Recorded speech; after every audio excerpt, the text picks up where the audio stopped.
என்னுடைய தயாரிப்பாளர் ஒருத்தர் தூரம் நின்று போச்சு படத்தினுடைய தயாரிப்பாளர் நஞ்சப்பன் அப்படின்னு சொல்லி, அவர் ஊரில் அவங்க காய்கறி கடை வச்சுருந்தார், ஹோட்டல் வச்சுருந்தாங்க. அவங்க அம்மா தான் காய்கறி வியாபாரத்துலேருந்து தான் ஒவ்வொன்றா பண்ணி அவரை ஓரளவு கொண்டு வந்து கடைசியில் அந்த அம்மா கஷ்டப்பட்டு சம்பாதிச்ச காசை பூரா இங்கே எடுத்துகிட்டு வந்து படம் எடுக்கிறேன்னு சொல்லி விட்டார்.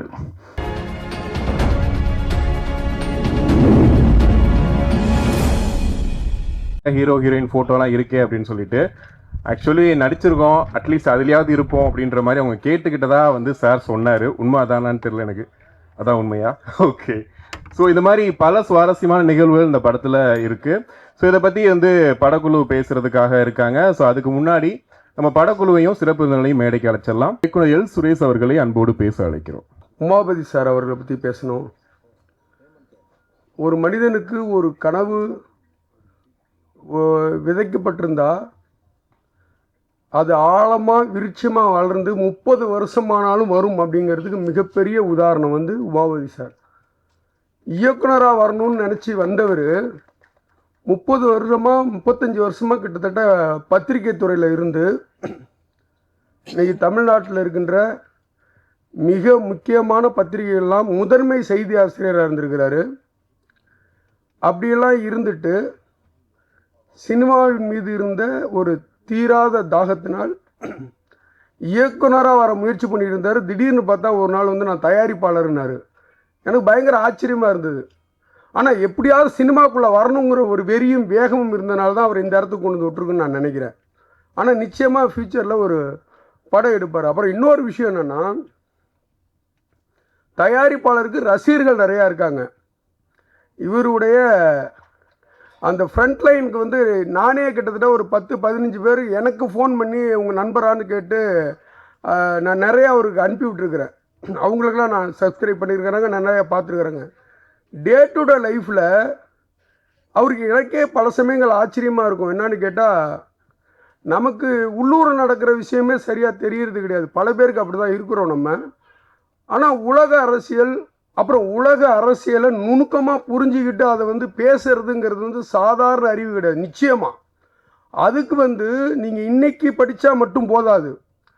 கிட்டத்தட்ட இவர் வந்து வருடக்கணக்காக அதுக்குள்ளே இருந்ததுனால இப்போ அமெரிக்காவில் ஒரு விஷயம் ட்ரம்ப் ஒன்று செய்கிறாரு அப்படின்னா அது இந்தியாவில் என்ன பாதிக்குங்கிறத வந்து இவர் பேசுகிறாருன்னா 10 வருடங்களுக்கு முன்னாடி எங்கேயோ படித்ததை எல்லாமே சேர்ந்து ஒரு செய்தியாக அவருக்கு வருது. மிகச்சிறந்த திறமைசாலி. அப்புறம் இன்னொன்று என்னன்னு கேட்டிங்கன்னா, இன்றைய பொறுத்த வரைக்கும் என்னென்னா, கிட்டத்தட்ட 2014 இதை நான் அரசியலாக பேசலை, இயல்பாகவே சொல்கிறேன். மீடியாக்கள் தான் ஒரு ஆட்சியை தீர்மானிக்கிறது. நீங்கள் நிச்சயமாக இன்றைய தேதியில் வந்து ஒரு மனுஷன் வந்து 24 மணி நேரம் யோக்கியனாக இருக்க முடியல. ஒருத்தவன் நல்லவன்னு சொன்னாலே அதுக்கு பயங்கரமாக இப்போ அவர் அந்த காலத்தில் என்ன பண்ணார் தெரியுமா, இந்த காலத்தில் என்ன பண்ண தப்பாக நிறைய செய்திகள். எல்லா செய்திகளுக்கும் பின்னாடி ஒரு அரசியல் இருக்குது. ஆனால் அந்த அரசியல் உள்ளுக்குள்ளே என்ன அரசியல் இருக்குங்கிறத இவருடைய ஒவ்வொரு செய்தியிலையும் நான் பார்ப்பேன். ஒரு சமூகத்தில் ஒரு விஷயம் செய்தியாக நம்ம படிப்போம், இது உண்மை கிடையாது, இதுக்கு பின்னாடி என்ன இருக்குது தெரியுமா அப்படின்னு இவர் ஒரு விஷயம் சொல்லுவார். ரொம்ப கரெக்டாக இருக்கும். அப்புறம் எல்லா செய்தி ஊடகங்கள், இன்றைக்கி வெகுஜன ஊடகங்கள் அத்தனைக்கு பின்னாலும் ஒரு அரசியல் கட்சி இருக்குது.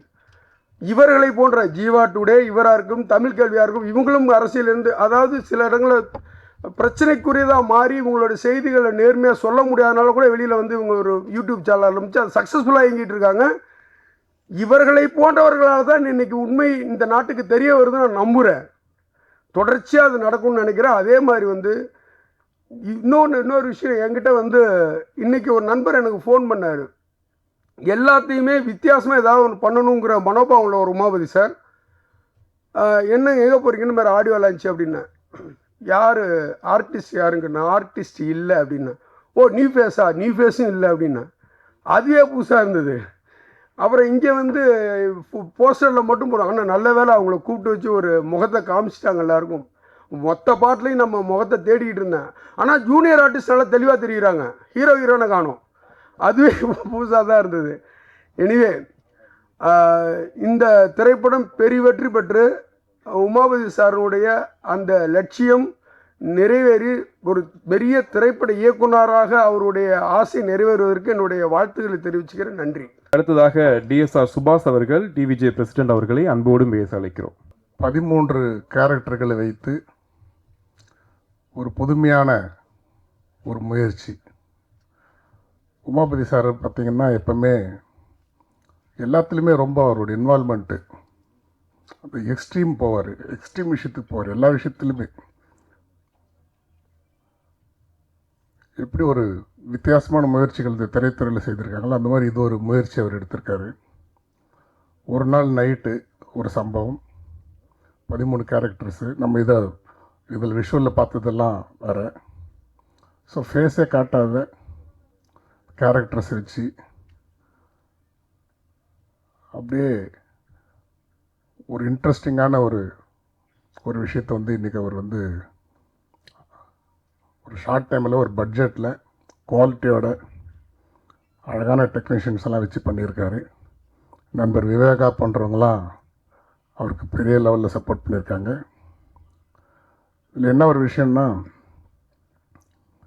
இன்றைக்கி இருக்கிற சூழலில் இந்த கசாலிலாம் வந்திருக்காங்க. இன்றைக்கி இருக்கிற சூழலில் படங்கள் எடுக்கிறதுக்கு நிறைய பேர் முன்னோறதே கஷ்டமான ஒரு சூழல் இருக்குது.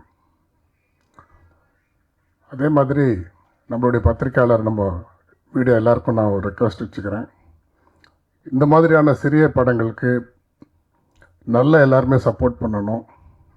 இந்த தேட்டர்ஸ்லேருந்து எல்லாமே இன்றைக்கி நிறைய ப்ராப்ளம்ஸ் இருக்குது. படத்தை விட பாப்கார்ன் விலை ஜாஸ்தியாக இருக்குது, பாப்கார்னோட பார்க்கிங் விலை ஜாஸ்தியாக இருக்குது.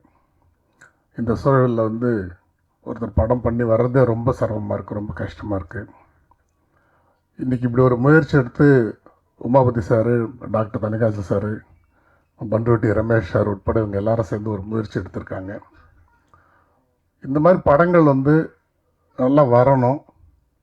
வந்தால் தான் நிறைய பேருக்கான வேலைகள் கிடைக்கும், எல்லாமே இருக்கும். அதே மாதிரி வந்து இன்றைக்கி இருக்கிற இண்டஸ்ட்ரி பற்றி கொஞ்சம் முன்னாடி கூட டைரக்டர் சார்கிட்ட இங்கே பேசிகிட்டு இருந்தோம். நிறைய வந்து சொல்லப்போனால் வந்து நிறைய ஆர்கனைசேஷன்ஸ், அசோசியேஷன்ஸ் எல்லாம் இருக்குது. பாக்யராஜ் சார் வந்து ரைட்டர்ஸ் யூனியன் வந்ததுக்கப்புறம் நிறைய அந்த கதை திருட்டுகள் போன்ற விஷயங்கள்லாம் வந்து அதுக்கெல்லாம் நிறைய தீர்வு வந்து அதெல்லாம் ஒரு நல்ல சிறப்பான முறையில் வந்து அவர் வந்ததுக்கப்புறமா செய்துகிட்ருக்காரு. அதே மாதிரி எல்லா சைட்லேயும் வரணும். உதாரணத்துக்கு டைட்டில் பார்த்திங்கன்னா இப்போ கூட நம்ம எல்லாம் பத்திரிகை துறையை சேர்ந்த நிறைய பேர் இங்கே வந்திருக்காங்க. நம்ம ஒரு படத்திற்கு ஆர்என்ஏ ஒரு டைட்டில் அப்ளை பண்ணோன்னு சொன்னால் அந்த டைட்டில் இருக்கா இல்லையான்றதை நம்ம போய் செக் பண்ணி பார்க்கலாம். அந்த மாதிரி ஒரு சிஸ்டத்தை வந்து திரைப்படத்துறையில் வந்து கொண்டு வரணும். ஏன்னா அதன் மூலமாக நிறையா வணிக ரீதியான விஷயங்கள், நிறைய பிரச்சனைகள் அதெல்லாம் போயிட்டுருக்கு. ஒரு டைட்டில் வந்து இருக்கா இல்லையான்றதை யார் வேணாலும் ஓப்பன் பண்ணி பார்க்கலாம். இருந்துச்சுன்னா வேறு டைட்டில் சாய்ஸ் போகலாம். எப்படி இன்றைக்கி ஆர்என்ஐ பண்ணுறாங்களோ அந்த மாதிரியான விஷயங்கள்லாம் வந்து கொண்டு வரணும். இது போல் நிறையா விஷயங்கள் இருக்குது. இன்றைக்கி வந்து பார்த்திங்கன்னா சினிமா சம்மந்தப்பட்டவர்கள் அதற்காக கஷ்டப்படுறவங்களுக்காக எதுவுமே எந்த ப்ராஃபிட்டும் கிடைக்கிறதில்ல. இவ்வளோ நமக்கு பேர் இருக்கும், இவ்வளோ பெரிய செட்டப்லாம் இருக்குது. ஆனால் யாரோ ஒரு புக் மை ஷோங்கிறவங்க தான் வந்து நம்மளுடைய காசு பூரா அவங்களுக்கு தான் போகுது. இந்த ரயில்வேல பார்த்திங்கன்னா ஒரு ரிசர்வேஷன் சலான் தருவாங்க. அந்த ஒரே சலானில் பார்த்திங்கன்னா 5 டிக்கெட் 6 டிக்கெட் நம்ம பண்ணால் அதுக்கான ஒரே ரெசர்வேஷன் சார்ஜில் 5 பேருக்குமே சேர்த்து பண்ணலாம். 4 டிக்கெட் பண்ணாலும் அதுதான், 5 டிக்கெட் பண்ணாலும் பண்ணலாம். ஆனால் இப்போ புக் மை ஷோவில் பார்த்திங்கன்னா ஒரு டிக்கெட்டுக்கு 30 ரூபா, 10 பேர் போகிறோன்னா 10 பேருக்கு 30 ரூபா, 300 ரூபா தரணும். இதெல்லாம் வந்து இவ்வளோ பெரிய இங்கே அசோசியேஷன்ஸ் எல்லாமே இருக்குது. ஆனால் நாம் செய்ய முடியாத யாரோ சம்மந்தம் இல்லாதவங்க தான் வந்து சம்பாதிக்கிறாங்க. கியூபில் அந்த மாதிரியான கேன்டீன்ஸில் இப்படி இல்லாமல் சம்மந்தம் இல்லாதவங்களுக்கு தான் அந்த வருமானங்கள் போயிட்டுருக்கு. சினிமாவுக்குள்ளே வரணும். திடீர்னு பார்த்திங்கன்னா ஐசிஏஎஃப்னு ஒரு நிறுவனம், சாதாரண ஃபிலிம் லவர்ஸ்னு ஆரம்பித்தவங்க, அவங்க பார்த்திங்கன்னா திரைப்பட விழா வந்து அவங்க தான் நடத்துகிறாங்க தொடர்ச்சியாக. அவங்களுக்கு கவர்மெண்ட்லேருந்து 70 லட்சம் 80 லட்சம்னு கொடுக்குறாங்க. சினிமாவுக்கு சம்மந்தமே இல்லாத ஆட்கள் வந்து இதை எடுத்து செய்கிறாங்க. ஏன் இதை வந்து ஒன்று கவர்மெண்ட்டு செய்யணும், இல்லை நம்மளுடைய இயக்குனர் சங்கம், பெப்சி இவங்களாரும் சேர்ந்து செஞ்சு அந்த இன்கம் நம்ம உள்ளே கொண்டு வரணும். அங்கே போய் ஒரு படம் போய் பார்க்கலான்னு பார்த்தாக்கா வெறும் அதிகாரிகளும் போலீஸ்காரங்களும் குடும்பத்தோடு உள்ளே உட்காந்துருக்காங்க. அங்கே நமக்கான எந்த ப்ரியாரிட்டியுமே இல்லை. இந்த மாதிரி நிறைய விஷயங்கள். ஸோ சினிமாவுக்கான இன்கம்ங்கிறதே சரியான ஒரு விஷயமா இல்லாமல் இருக்குது. சினிமாவுக்காக இன்வெஸ்ட் பண்ணுறவங்க, சினிமாவுக்காக கஷ்டப்படுறவங்களுக்கு எந்த பெனிஃபிட்டும் இல்லாத ஒரு சூழ்நிலை இங்கே இந்த இடத்துல உருவாகிட்டு இருக்கு. யாரும் சம்மந்தம் இல்லாதவங்க தான் சம்பாதிக்கிறாங்க. ஏன் நம்மளால் வந்து ஒரு புக் மை ஷோ மாதிரி ஒரு ஆப் பண்ணி அந்த காசை ப்ரொடியூசருக்கும் சம்மந்தப்பட்டவங்களுக்கு கொண்டு வர முடியாதா? இது மாதிரி நிறைய விஷயங்கள் இருக்குது. அதே மாதிரி தேட்டர்ஸில் வந்து இப்போ டேரக்டர்கிட்ட சொல்லிகிட்டு இருந்தேன், படம் வந்து பார்த்திங்கன்னா ஒரு ஃபஸ்ட் ஹாஃப் முடிஞ்சு செகண்ட் ஹாஃப் போகிறதுக்கு நடுவில் ஒரு கேப் இருக்கணும், ஒரு சைலன்ஸ் இருக்கணும், ஒரு 10 நிமிடம் அந்த சைலன்ஸ் இருக்கணும். அப்போ தான் செகண்ட் ஹாஃப் நம்ம ட்ராவல் பண்ணி கொண்டு போகிறதுக்கு கரெக்டாக இருக்கும். ஆனால் நான் ஸ்டாப்பாக அப்படியே ஆடு போடுறாங்க, அப்படியே ட்ரெய்லர் போடுறாங்க, அப்படியே போகிறாங்க. அது இல்லாத இன்றைக்கி கார்ப்பரேட்ஸில் பார்த்திங்கன்னா ரொம்ப டிஸ்டர்ப் பண்ணுற அளவுக்கு அப்போ தான் உள்ளே கொண்டு வந்து பாப்கார்ன் கொடுக்குறதும் சர்வ் பண்ணுறதும் சீட்டில் வந்து டிஸ்ட்ரிபியூட் பண்ணுறதும் அது படத்தை பார்க்குறவங்களுக்கு ரொம்ப டிஸ்டர்ப் பண்ணுது. நான் என்ன சொல்கிறேன்னா, நீங்கள் திரும்ப அந்த ஆடுக்கும் படத்தோட ப்ரொடியூசருக்கும் கூட அது இன்கம் வர்றது கிடையாது. கியூப் கான்ட்ராக்டில் தான் எல்லாமே போகுது. அப்படி இருக்கும் பொழுது அட்லீஸ்ட் வந்து இது ட்ரெய்லர் போடுங்க, ஆடு போடுங்க, ஏதாவது பண்ணுங்கள். மறுபடியும் செகண்ட் ஹாஃப் ஸ்டார்ட் பண்ணுறதுக்கு முன்னாடி ஒரு 10 நிமிஷம் ஒரு சைலன்ஸாவது இருக்கணும். அந்த சைலன்ஸ்க்கு அப்புறம் அந்த படத்தை போடணும். அப்போ தான் படம் பார்க்கும்போது நம்ம அந்த ஒரு மைண்டோட ஒரு பீஸ்ஃபுல்லாக டுவர்ட்ஸ் கிளைமேக்ஸ் நம்மளால கான்சன்ட்ரேட் பண்ணி ஒரு படத்தை பார்க்க முடியும். இப்படி இந்த மாதிரி வந்து சம்மந்தமே இல்லாதவர்கள், சினிமாவுக்கு சம்மந்தம் இல்லாதவங்களாம் இதன் மூலமாக சம்பாதிக்கிறாங்க. சினிமாவில் கஷ்டப்படுறவங்களுக்கு எந்த வருமானமும் இல்லாமல், சரியான தேட்டர்ஸ் இல்லாமல், சரி ரொம்ப ப்ராப்ளத்தில் வந்து இன்றைக்கி எல்லா விஷயமும் போயிட்டுருக்கு. எப்படி பாக்கியராஜ் சார் வந்து ஒரு ஒரு எழுத்தாளர் சங்கத்துக்கு வந்து இன்றைக்கி நிறைய விஷயங்கள் வந்து செஞ்சு பண்ணிகிட்ருக்காரு. அந்த மாதிரி எல்லாருமே சேர்ந்து எல்லா விதத்துலேயும் வந்து தயாரிப்பாளர் சார் எல்லாருமே வந்து இது போன்ற படங்களுக்கு தேட்டர்ஸ் ஒதுக்கணும். புரட்சி தலைவி ஜெயலலிதா அம்மா இருக்கும்போது அரசு திரையரங்குன்னு ஒரு கான்செப்ட் கொண்டு வந்தாங்க. அதுக்காக எல்லாமே இம்ப்ளிமெண்ட் பண்ணிட்டாங்க. எல்லாம் ஃபைனல் பண்ணுற நேரம் பார்த்து அவங்களுக்கு உடம்பு சரியில்லாமல் போயிடுச்சு. அதெல்லாம் வந்துச்சுன்னா எல்லா படங்களும் கம்பல்சரி அந்த மாதிரி தேட்டருங்களில் வந்து ஓடும், மினிமம் ரேட்டில் ஓடும். இப்போ கூட பார்த்தீங்கன்னா ஃபஸ்ட் ரோன்னு ஒரு மினிமம் டிக்கெட்டுன்னு இவங்க ரூலுக்காக கொடுக்குறாங்க. அந்த டிக்கெட் வந்து யாருக்குமே வெறும் டிக்கெட் தரதில்லை, கூப்பனோடு தான் வாங்கணும். இப்போல்லாம் 400-500 ரூபாய்க்கு நீங்கள் வந்து ஸ்நாக்ஸ் கூப்பனோடு தான் அந்த டிக்கெட்டே வாங்கணும். ஸோ இப்படிப்பட்ட சூழலில் இன்றைக்கி பத்திரிகை துறையை சார்ந்த நம்முடைய நண்பர் உமாபதி மற்றும் நண்பர்களோடு இணைஞ்சு இப்படிப்பட்ட ஒரு சூழலில் மிக துணிச்சலாக, மிகவும் வித்தியாசமாக, எந்த நடிகரையும் யாரையும் நம்பாமல் இன்றைக்கி இப்படி ஒரு புது முயற்சியில் இறங்கியிருக்காரு. ஒரு பத்திரிகை துறையை சார்ந்தவர் இன்றைக்கி திரைத்துறையில் வந்து அவருடைய ரொம்ப நாள் கனவை நிறைவேற்றியிருக்காரு, அதுக்காக வந்திருக்காரு. ஸோ பத்திரிகை துறை சார்ந்த நாமளும் எல்லாரும் அவருக்கு சப்போர்ட் பண்ணணும். இந்த படத்தை வந்து மிகப்பெரிய ஒரு வெற்றி படமாக அமையணும் அப்படின்னு சொல்லிவிட்டு இந்த முயற்சி வந்து எல்லாராலையும் நிச்சயமாக வந்து வரவேற்கப்படும்னு சொல்லிட்டோம். அவருக்கும் இதற்காக ஒர்க் பண்ணியிருக்கக்கூடிய அனைத்து டெக்னீஷியன்ஸுகளுக்கும், அவருக்கு துணை தயாரிப்பாளர் இருக்கக்கூடிய அனைவருக்கும் என்னுடைய தமிழ்நாடு பத்திரிகையாளர் சங்கத்தின் சார்பிலும் நன்றியும் வாழ்த்துக்களும் தெரிவிச்சுக்கிறேன். நன்றி, வணக்கம். இது ஒரு நல்ல பொழுதுள்ள மாலை பொழுதுன்னு பார்க்குறேன். ஏன்னா நல்ல படங்களை பற்றிய பேசுகிறதும் குறைஞ்சிருச்சு, நல்ல படங்கள் வருவதுமே குறைஞ்சிருச்சு. பிரம்மாண்ட படங்கள் தான் வருது, நல்ல படங்கள் வர்றதில்ல. இந்த மாதிரியான நேரத்தில் நம்ம உமாபதி சார் இப்படி ஒரு திரைத்துறை முயற்சி எடுத்திருப்பது ரொம்ப ஒரு காலத்தின் தேவையாக பார்க்குறேன். சாரை வந்து நம்ம ஊடகத்தில் நான் பேச ஆரம்பிச்சிலிருந்தே அவர்கிட்ட பல்வேறு விஷயங்கள் இருக்கும். இந்த சமூகத்தை பற்றிய ஒரு வித்தியாசமான பார்வை இருக்கும். எல்லாரும் பார்க்குற பார்வையில் பார்க்க மாட்டார். சில விஷயங்களை அசால்ட்டாக அந்த மரபுகளை உடைப்பார். அந்த ட்ரெண்ட் செட்டர் அப்படின்னு சொல்கிற மாதிரி அந்த மரபுகளை உடைச்சி விடுவார். அவர் ட்ரெஸ் எல்லாம் பார்ப்பேன், சார் என்ன சார் இந்த மாதிரி, பரவாயில்ல இப்படியே பேசட்டும். பொதுவாக ஜியோ பாலிட்டிக்ஸு, வேர்ல்டு பாலிட்டிக்ஸ் பேசுனா கோட் போட்டு டை போட்டு நுனிநாக்கு ஆங்கிலம் பேசுகிறவன் தான் ஜியோ பாலிட்டிக்ஸ் பேசணுமா? ட்ரம்ப்பை பற்றி பேசுகிறதுக்கு நம்ம அப்படி இருக்கணுமா? அதெல்லாம் தேவையில்லை. இயல்பாக நம்ம நேரத்தில் நம்ம ஆட்கள் உட்காந்து உலக அரசியல் இதை விட அதிகம் பேசக்கூடியவர்கள் நம்ம தமிழர்கள். அப்படி இருக்கும்போது ஏன் இதெல்லாம் ஒரு பிம்பமாக்குறோம்? நம்ம வேர்ல்டு பாலிட்டிக்ஸ் பேசணும்னா அதுக்கு ஒரு கலர் வேணும், அதுக்கு ஒரு தோற்றம் வேணும், அதுக்கு ஒரு பிறப்பு வேணும், இப்படிலாம் நினச்சிக்கிறது. அதனால் அதை உடைக்கணும் அப்படிங்கிற மாதிரி அவர் மீடியாவில் பாருங்கள், ரொம்ப அவர்கிட்ட வந்து ஒரு அலட்சியமான உடல்மொழி. அது அலட்சியம்னு சொல்கிறத விட என்ன பெரிய நீங்கள்லாம் ஆட்கள், இதுவரையும் பேசுகிற ஆட்கள் யார், இவ்வளோ காலம் வந்து மற்றவனை பேச விடாமல் வச்சுருந்தது யார் போன்ற அந்த ஒரு அரசியல் இருக்கும். அது ரொம்ப அசால்ட்டாக பண்ணுவார். அவர் பேசுகிற எல்லா அரசியல்லையுமே வந்து அதை சொல்லும்போது அது ஒரு பெரிய பூதாகரப்படுத்தி இதை நான் செஞ்சுருக்கேன்னு சொல்ல மாட்டார். ரொம்ப போகிற போக்கில் அதை சொல்லக்கூடிய ஒரு தன்மை வந்து உமாபதி சார்கிட்ட உண்டு. நம்ம ஊடகத்தில் அவர் வந்து அந்த பேச ஆரம்பித்து அந்த காலகட்டத்துக்கு பிறகே பார்த்தீங்கன்னா டிஜிட்டல் உலகத்தில் ஒரு வித்தியாசமான ட்ரெண்ட் செட் வந்திருக்கும். நம்ம ஜீவா டுடே ஊடகத்தை கவனித்தவங்களுக்கு தெரியும். அதுக்கப்புறம் அவர் இப்போ பல ஊடகங்களில் போயிட்டார். கிட்டத்தட்ட வாரத்துக்கு ஒரு 10 ஊடகத்தில் கொடுக்குற நிலைக்கு வந்து சார் வந்து இருக்கிறாங்க. இருந்தாலுமே அவர்கிட்ட நான் கவனித்தது இன்றைக்கி எல்லா பிரச்சனையும் பேசுவாங்க, எந்த அரசியல் பிரச்சனையும் எல்லாரும் பேசுகிறாங்க. ஆனால் சார் அதை அணுகிற விதத்தில் ஹைப்பர் லோக்கல்ல இருந்து இன்டர்நேஷ்னல் வரையும் அதை இணைச்சி பேசுகிற அந்த தன்மை தான் சாருடைய ஸ்பெஷாலிட்டி. அதான் உமாபதி சாருடைய தனித்துவம். அவர் மதுரையில் பெற்ற அனுபவம், கேமராமேனாக இருக்கும்போது அவருக்கு கிடைத்த அனுபவம், கோயம்புத்தூரில் அவருக்கு கிடைச்ச பார்வை, இது எல்லாமே அவருக்கு வந்து கிடைச்சிருக்கு. குறிப்பாக கோவை குண்டுவெடிப்பின் போது இருந்த கேமராமேன் அதை வந்து பதிவு செய்த ஒரே நபர் அந்த குண்டுவெடிப்பு சம்பவத்தில் அவருக்கு அந்த வாய்ப்பு கிடைச்சிருக்கு. அப்புறம் சென்னையினுடைய வாழ்க்கை, தமிழர்கள் தடம் பதித்த நாடுகள் தேடி அவர் பல இடங்கள் போயிருக்கிறார். நம்ம தமிழர்கள் கங்கை கொண்டான் கடாரம் கொண்டான்னு சொல்கிறோம்ல, அந்த மாதிரி இடங்கள் போய் எங்கெங்கெல்லாம் தமிழர்கள் இருந்திருக்காங்க, இங்கெல்லாம் நம்முடைய வேர் இருக்குது, விழுது இருக்குது, இந்த மாதிரியான அவர் புத்தகம் 2-3 புத்தகங்கள் எழுதியிருக்கிறாங்க. இந்த மாதிரியான அவர் வந்து அதுதான் சொல்கிறேனே, அவர் வந்து இந்த பன்முகத்தன்மை உண்டு. ஒரு பகுப்பாய்வாளர், ஒரு பத்திரிகையாளர், ஒரு ஊடகவியலாளருக்கு என்னென்ன மாதிரியான குணங்கள் வேணும், கூறுகள் இருக்கணுங்கிறதுக்கு உமாபதி சார் வந்து இன்றைய இளம் தலைமுறைக்கு வந்து ஒரு முன்னுதாரணம். அது பெரிய விஷயம். இவ்வளவு நாலேஜ் உள்ள ஒருவர், இவ்வளவு அனுபவங்கள் பெற்ற ஒரு ஆளுமை திரைத்துறைக்கு நுழைவது, இயக்குனராக இருப்பது, தயாரிப்பாளராக இருப்பது தமிழ் சினிமாவுக்கு நல்லது. ஏன்னா இன்றைக்கி வந்து அந்த மாதிரி படைப்பாளிகள் வருவதில்லை. ரொம்ப வேதனையாக இருக்குது. ஒரு கதையுடன், திரைக்கதையுடன், நேட்டிவிட்டியுடன், ஒரு சமூக அக்கறையுடன். சமூக அக்கறைங்கிறது சமூகத்தை பற்றி உனக்கு எதாவது தெரிஞ்சால் தானே வரும்.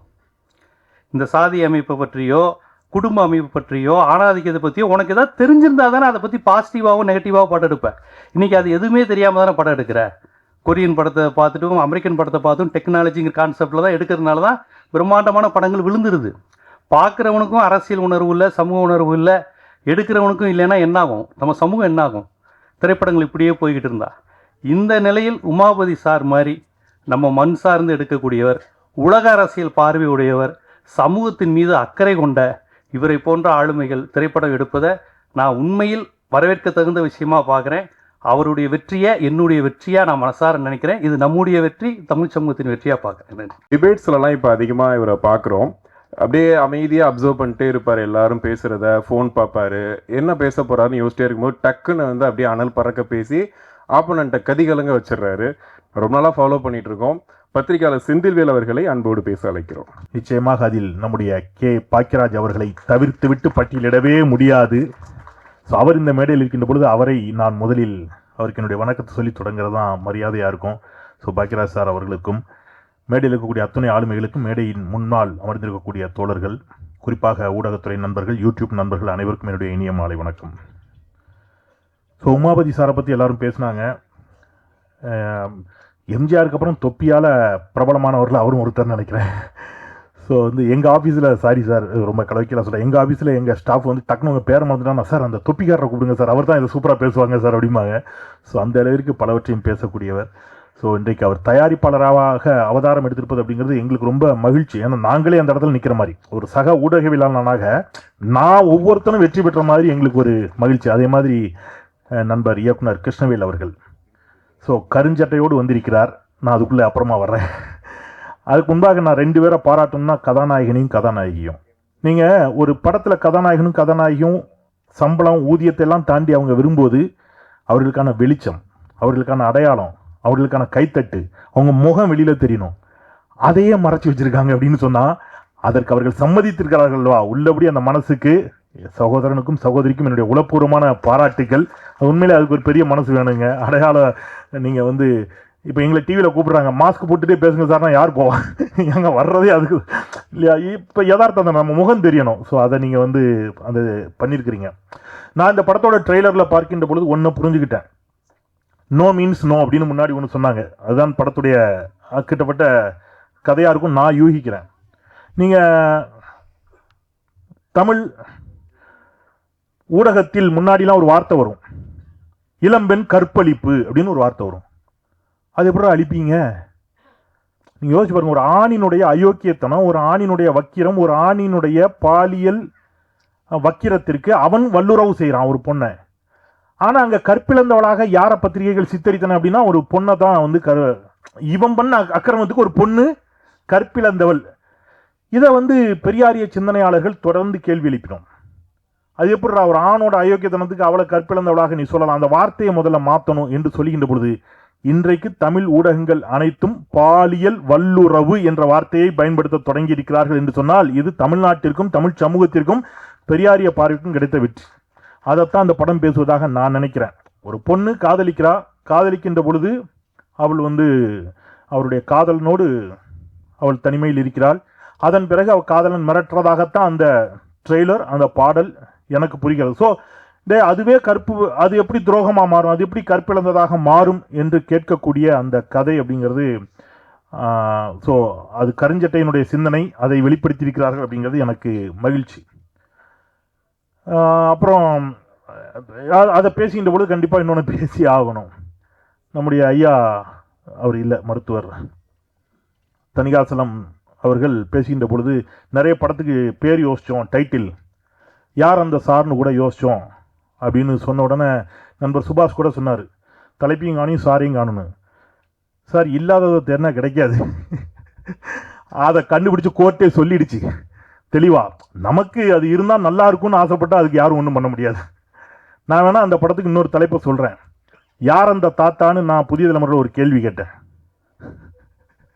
அந்த தாத்தாவை தான் இன்னி வரைக்கும் கண்டுபிடிக்க முடியல சார். அந்த தாத்தா யாருன்னு ஒரு பேராசிரியர் சொன்னாங்க. ஒரு மாணவியிடம் பேசினார்கள், ஒரு தாத்தாவோட அட்ஜஸ்ட் பண்ணிக்கணும்னு.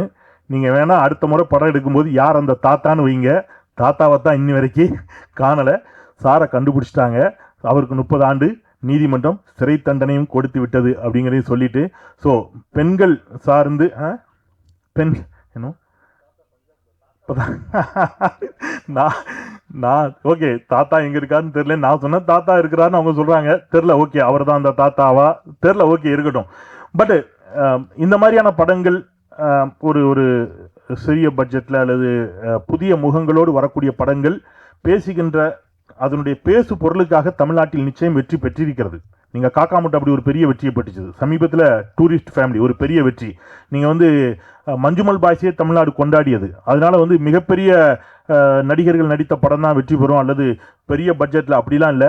நல்ல கதையை சொல்லக்கூடிய எந்த படமாக இருந்தாலும் தமிழ் சமூகம் அதை வரவேற்க எப்பொழுதும் தயாராக இருந்திருக்கிறது. அந்த அடிப்படையில் நிச்சயம் இந்த படம் ஒரு மிகப்பெரிய வெற்றியை பெறும் என்ற நம்பிக்கையோடு நான் படக்குழுவினர் அத்தனை பேருக்கும், என்னுடைய நண்பர் இனிய நண்பர் உமாவதி அவர்களுக்கும், கிருஷ்ணவேல் அவர்களுக்கும், குறிப்பாக பாடலாசிரியர் விவேகா இன்னைக்கு பாடல் வெளியீடு, ஸோ அவருக்கும் பாடல் வரிகள் மிக சிறப்பாக இருந்துச்சு, இசையமைப்பாளர் அத்தனை பேருக்கும் என்னுடைய நெஞ்சம் நிறைந்த வாழ்த்துக்களை சொல்லி, பத்திரிகையாளர்கள் நிறைய பேர் வந்திருக்கிறாங்க, அரசியல் பரபரப்பு இருக்கும் அப்படின்னு தொகுப்பாளர் சொன்னார். அதை நம்முடைய நண்பர் உமாபதியினுடைய நலன் கருதி நான் அந்த பரபரப்புகளை அதிகம் ஏற்றாமல் விடைபெறுகிறேன். நன்றி. அடுத்ததாக நான் முன்னாடி சொன்ன மாதிரி இப்போ எப்படி ஜீவ சகாப்தன் வந்துட்டு ஒரு விஷயத்த டிஃப்ரெண்ட்டாக வந்து ஹேண்டில் பண்ணுறோம், அதே மாதிரி யூடியூப் ரூட்டர்ஸ் இவங்க என்ன சொல்லியிருக்காங்க அப்படிங்கிறதையும் அதெல்லாம் உத்து நோக்கிட்டு இருப்பாங்க. ஸோ யூடியூப் ரூட்டர்ஸ் மஹிந்திரா அவர்களை அன்போடு பேச அழைக்கிறோம். இந்த படம் அநேகமாக கொரோனா சமயத்தில் எழுதப்பட்டதுன்னு நினைக்கிறேன். எனக்கு தெரிஞ்சு அது எப்போ ஷூட் பண்ண ஆரம்பித்தாங்கன்னு தெரில. கொரோனா சமயத்தில் நம்ம வந்து இந்த சமூக இடைவெளியை கடைபிடித்தோம். இப்போ ஒரு படம் ஷூட் பண்ணால் எப்படி இருக்கும் அப்படின்னு அவர் யோசித்து அந்த கான்செப்டில் அந்த கண்டென்ட்டில் எழுதுனதப்போ, அப்புறம் திரும்ப எப்போ முடித்தாங்க எப்போ ஷூட் பண்ணாங்க அப்படிங்கிற விவரம் எனக்கு தெரியல. ஸோ அப்போ கொரோனா சமயத்தில் ஆரம்பிக்கப்பட்ட ஒரு படம் இன்றைக்கி திரைக்கு வர்றதுக்கு தயாராக ஆகியிருக்கிறது. இதே கொரோனா சமயத்தில் இன்னொருவரும் ஒரு படம் எடுத்தார். அவர் இன்றைக்கி இந்த பூமியில் இல்லை, நம்ம எல்லாம் மறந்துருப்போம்னு நினைக்கிறேன். சின்ன ஒரு நினைவூட்டல் தான். அவர் எடுத்த படம் இந்த சமூகத்தில் என்ன விளைவை ஏற்படுத்துச்சுன்னா, இந்த அரசாங்கம் என்னென்ன அயோக்கியத்தனங்களை செய்து கொண்டு இருக்கிறது, என்னென்ன அக்கிரமங்களை செய்து கொண்டு இருக்கிறது, என்னென்ன பொய்களை, வதந்திகளை, அவதூறுகளை இந்த மீடியாக்கள் மூலமாக பரப்பி கொண்டிருக்கிறது அப்படிங்கிறத ஒரே ஒரு ஃபோட்டோவை எடுத்து ஒட்டுமொத்த சமூகத்தையும் புரட்டி போட்ட ஒருவர். அதுவும் அந்த கொரோனா சமயத்தில் எடுக்கப்பட்ட ஒரு படம் தான். அவர் பேர் டேனிஷ் சித்திக், ஒரு ஃபோட்டோகிராஃபர். ஸோ அவர் திரும்ப மர்மமான முறையில் அவருடைய இறப்பு நடந்துச்சு, நம்ம எல்லாருக்குமே தெரியும். அவர் கிராஸ் ஃபயரில் அவர் கொல்லப்பட்டார், இறந்து போனார் அப்படிங்கிற தகவல் தான் வந்துச்சு. அதற்கான விசாரணைகள் என்ன, உண்மையிலே கிராஸ் ஃபயர் தானா அல்லது வேறு யாரும் இதுக்குள்ளே சதி செஞ்சுருக்காங்களா அப்படிங்கிற தகவல் நமக்கு எதுக்குமே வரல. ஏன்னா எந்த விசாரணையும் இப்போ சரியாக நடத்தப்படுறதில்ல.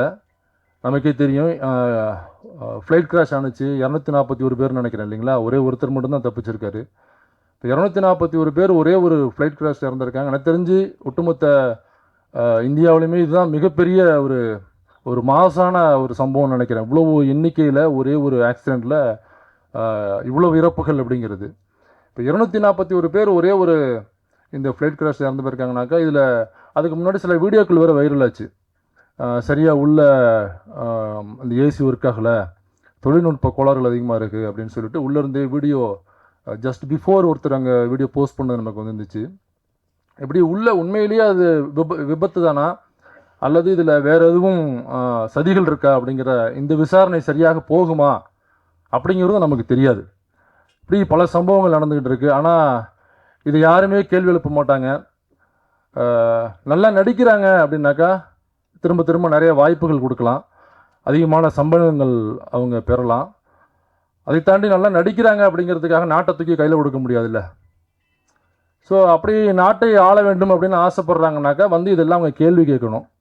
இதையெல்லாம் கேள்வி கேட்காம நான் நல்லா டான்ஸ் ஆடுவேன், நான் நல்லா நடிப்பேன், அதனால் நாட்டை என் கையில் கொடுங்க அப்படின்னா பாக்யராஜ் சார் எப்போவே சிஎம் ஆயிருப்பார்ல இல்லைங்களா? என்ன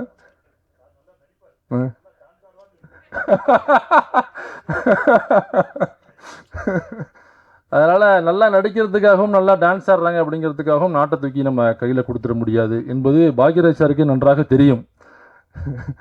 அதனால் இதையெல்லாம் கேள்வி கேட்டாக்கா கண்டிப்பாக நாட்டை கையில் தூக்கி கொடுக்கலாம். அப்படி இல்லாத வரைக்கும் நம்மளால் நாட்டை கையில் தூக்கி கொடுக்க முடியாத சூழல். அதனால் அப்போ அந்த கொரோனா சமயத்தில் எடுத்த ஒரே ஒரு ஃபோட்டோ அது ஒட்டுமொத்த இந்தியாவுமே புரட்டி போட்டது. என்னென்ன பொய்களை, வதந்திகளை, அவதூறுகளை பரப்புகிறார்கள், இந்த மக்கள் நலன் சார்ந்து இந்த அரசாங்கம் என்ன செய்து கொண்டிருக்கிறது, ஒரு கொரோனா ஊசி நமக்கு போடணும், அதுவும் வெளிநாட்டிலேருந்து பர்ச்சேஸ் பண்ணி இங்கே ஒட்டுமொத்த மக்களுக்கும் இந்த கொரோனாவில் நாமைக்கு அடுத்த நிமிஷம் நாம் இருப்போமா இல்லையா, நம்ம புள்ள இருக்குமா இருக்காதா, நம்ம அப்பா அம்மா இருப்பாங்களா இருக்காதா, எப்போ இறப்பாங்க அப்படிங்கிறது நமக்கு தெரியாது. அந்த சமயத்தில் ஒரு நாட்டினுடைய ஒரு பிரைம் மினிஸ்டராக இருக்கக்கூடியவர் அல்லது நாட்டை ஆளக்கூடிய அந்த கட்சி தன் நாட்டு மக்களை காப்பாற்றணும் அப்படிங்கிறது தான் அவங்களுடைய முக்கிய நோக்கமாக இருக்கணும். அப்போ அவ்வளவு தடுப்பூசிகளை எப்படி இலவசமாக நம்ம மக்களுக்கு கொடுக்கறது அப்படிங்கிறத அவங்க யோசிக்கணும். இந்த காலகட்டத்தில் நாளைக்கு இருப்போமா இல்லையாங்கிறது தெரியாத காலகட்டத்தில் அந்த தடுப்பூசிகளை ஒவ்வொரு மாநிலத்துக்கும் இந்த அரசாங்கம் விற்பனை செய்தது. காசு கொடுத்து தான் இங்கே உள்ள ஒவ்வொரு மாநிலமும் பர்ச்சேஸ் பண்ணி இங்கே உள்ள மக்களுக்கு தடுப்பூசியை போட்டது. தடுப்பூசி பற்றி பேசுகிறோம், தணிகாச்சலம் சார் வேறு இல்லை. அதனால் இவ்வளோ விஷயங்கள் இருக்குது. இதெல்லாம் கேள்வி கேட்க 36,000 கோடி ரூபாய் இந்த கொரோனா சமயத்தில் மக்களுக்கு நலத்திட்டங்கள் செய்யணும், மக்களை காப்பாற்றணும் அப்படின்னு சொல்லி பிஎம் கேர்னு போட்டு 36,000 கோடி ரூபாய் வசூல் பண்ணாங்க. மக்களுடைய காசு. ஒருத்தனுக்கும் வருமானம் இல்லை, ஒருத்தனுக்கும் பிஸ்னஸ் கிடையாது, எல்லாம் வீட்டுக்குள்ளே தான் உட்காந்துருக்கோம். நம்ம போய் வெளியில் அந்த டயத்தில் ஏதாவது அரிசியை வாங்கிட்டு வந்தால் தான் நமக்கு உணவு, இல்லைனாக்கா அன்றைக்கி முழுக்க நம்ம பட்டினி தான் கிடக்கணும். அன்றைக்கி ஃபுல்லாக லாக்டவுனில் இருந்துச்சு. அந்த சமயத்தில் கையில் பையில் இருந்ததெல்லாம் நம்ம போட்டு 36,000 கோடி இந்த அரசு கேட்குதுன்னு நம்ம கொடுத்தோம். அந்த 36,000 கோடியை வச்சு ஒட்டுமொத்த இந்தியாவுக்குமே 2 டோஸ் நமக்கு கொரோனா ஊசி போட்டுருக்கலாம். ஆனால் இந்த அரசாங்கம் அந்த 36,000 கோடி என்ன செய்தது, யாருக்கு கொடுத்துச்சு, நம்ம யாருமே சிந்திக்கலை. ஸோ அவர் எடுத்த டேனிஷ் சித்திக்கு எடுத்த ஒரு ஃபோட்டோ இந்த சமூகத்தை எப்படி புரட்டி போட்டுச்சோ கொரோனா பீரியடில், அப்படி கொரோனா சமயத்தில் எழுதப்பட்ட இந்த கதை கண்டிப்பாக சமூகத்தில் ஏதோ ஒரு கேள்வியாவது எழுப்பும் அப்படின்னு நான் நம்புகிறேன். கரெக்டாக கனெக்ட் பண்ணுறதுல ஒரு கதையை கொண்டாந்து, அதனால் இந்த படம் வெற்றி பெற வாழ்த்துக்கள். இப்போ இந்த நிகழ்வான முக்கிய நிகழ்வான இசை வெளியீட்டு விழா இப்போ நடக்க போகுது. நம்முடைய இயக்குனர் நடிகர் திரு கே பாக்யராஜ் அவர்கள் கைகளால் இசை வெளியிடப்படுகிறது. இப்போ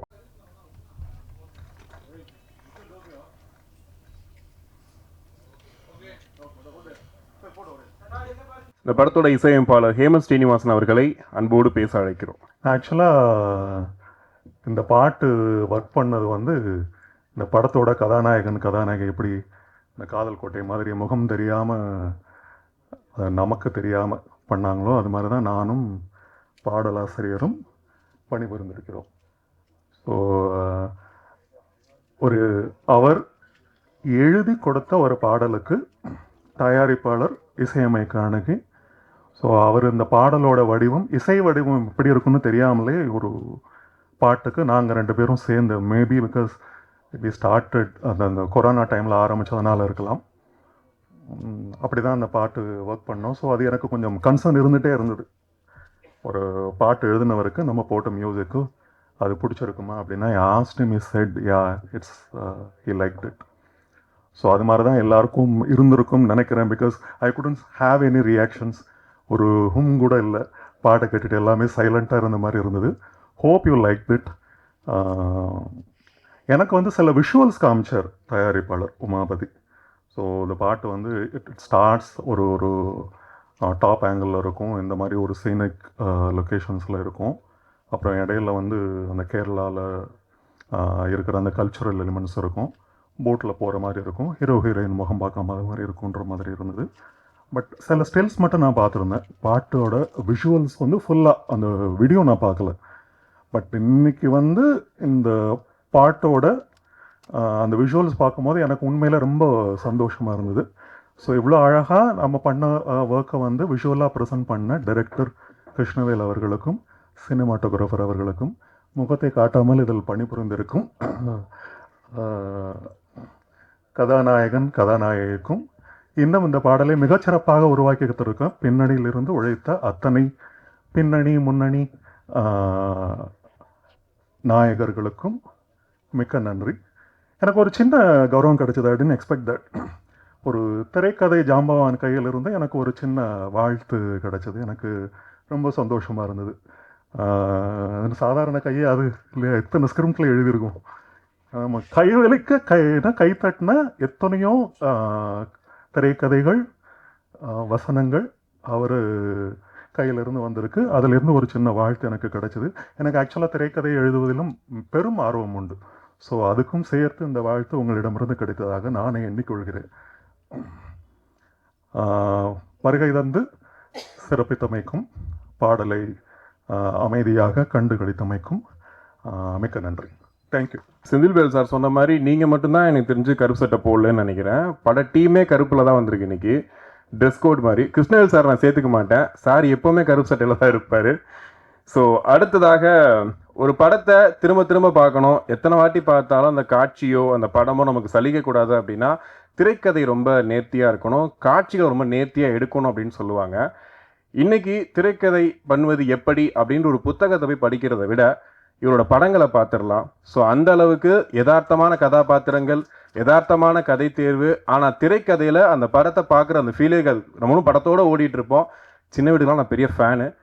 ஸோ படத்துக்கு தான் நான் ஃபேனு. ரொம்ப பிடிக்கும். எத்தனை வாட்டி படம் நான் திரும்ப பார்ப்பேன். ஸோ உங்கள் கரகோஷங்களுக்கு மத்தியில் இயக்குனர் நடிகர் திரு கே பாக்யராஜ் அவர்களை அன்போடு பேச அழைக்கிறோம். இந்த ஹும்முங்கிறது எப்படி சொல்கிறதுன்னு தெரியல எனக்கு. ஏன்னா ஹூங்கிறதுல ஏகப்பட்ட மாடுலேஷன் இருக்குது. அது வந்து சாதாரணமாக சொல்லுகிற மாதிரி ஹூம் அப்படிங்கிறது அல்ல. இப்படின்னு ஆரம்பித்தோம்னா அதில் அவ்வளோ மாடுலேஷன் இருக்குது. அது எத்தனை சிச்சுவேஷனுக்கும் அந்த சிச்சுவேஷனுக்கு தகுந்த மாதிரிலாம் அந்த ஹூம் இழுக்கலாம். அப்படி ஒரு அழகான டைட்டில் அந்த திரைப்பட விழாவுக்கு வந்திருக்கும். மரியாதைக்குரிய பத்திரிகை நண்பர்கள், ஊடக நண்பர்கள், அப்புறம் பத்திரிகையிலே ரொம்ப முக்கியமானவர்கள் என்னுடைய நண்பர் சுபாஷ் அவர்கள் வந்திருக்காரு. அவர் உட்பட அனைவருக்கும் என்னுடைய பணிவான வணக்கம். அதே மாதிரி தயாரிப்பாளர் உமாபதியிலேருந்து டைரக்டர் கிருஷ்ணவேலேருந்து அந்த டெக்னீஷியன்ஸ் எல்லாத்துக்கும் என்னுடைய பணிவான வணக்கம். வாழ்த்த வந்திருக்கும் உங்களுக்கும் என்னை ஏறக்கூடிய எல்லாருமே பத்திரிகையாளர்கள் எல்லாத்துக்கும் என்னுடைய பணிவான வணக்கத்தை தெரிவிச்சுக்கிறேன். வழக்கமாக எந்த ஃபங்க்ஷன் இருந்தாலும் இந்த மாதிரி ஆடியோ ஃபங்க்ஷனில் நான் பொறுமையாக எல்லோரும் பேசுகிறதெல்லாம் கேட்டு கடைசியில் தான் நான் பேசுவேன். அப்படி தான் வருவேன். எந்த வேலையும் வச்சுக்க மாட்டேன். இன்றைக்கி குடும்பத்தில் ஒரு நிகழ்வு அதுக்கு போகலைன்னா பெரிய தகராறாகி போகும். அதனால் பேர குழந்தைய வச்சுட்டு எல்லாம் ஹோட்டலில் உட்காந்துருக்காங்க. புறப்படும் போது சொல்லிட்டாங்க 7:30 புறப்பட்டு வந்துருங்கன்னு. ஆனால் முடியல.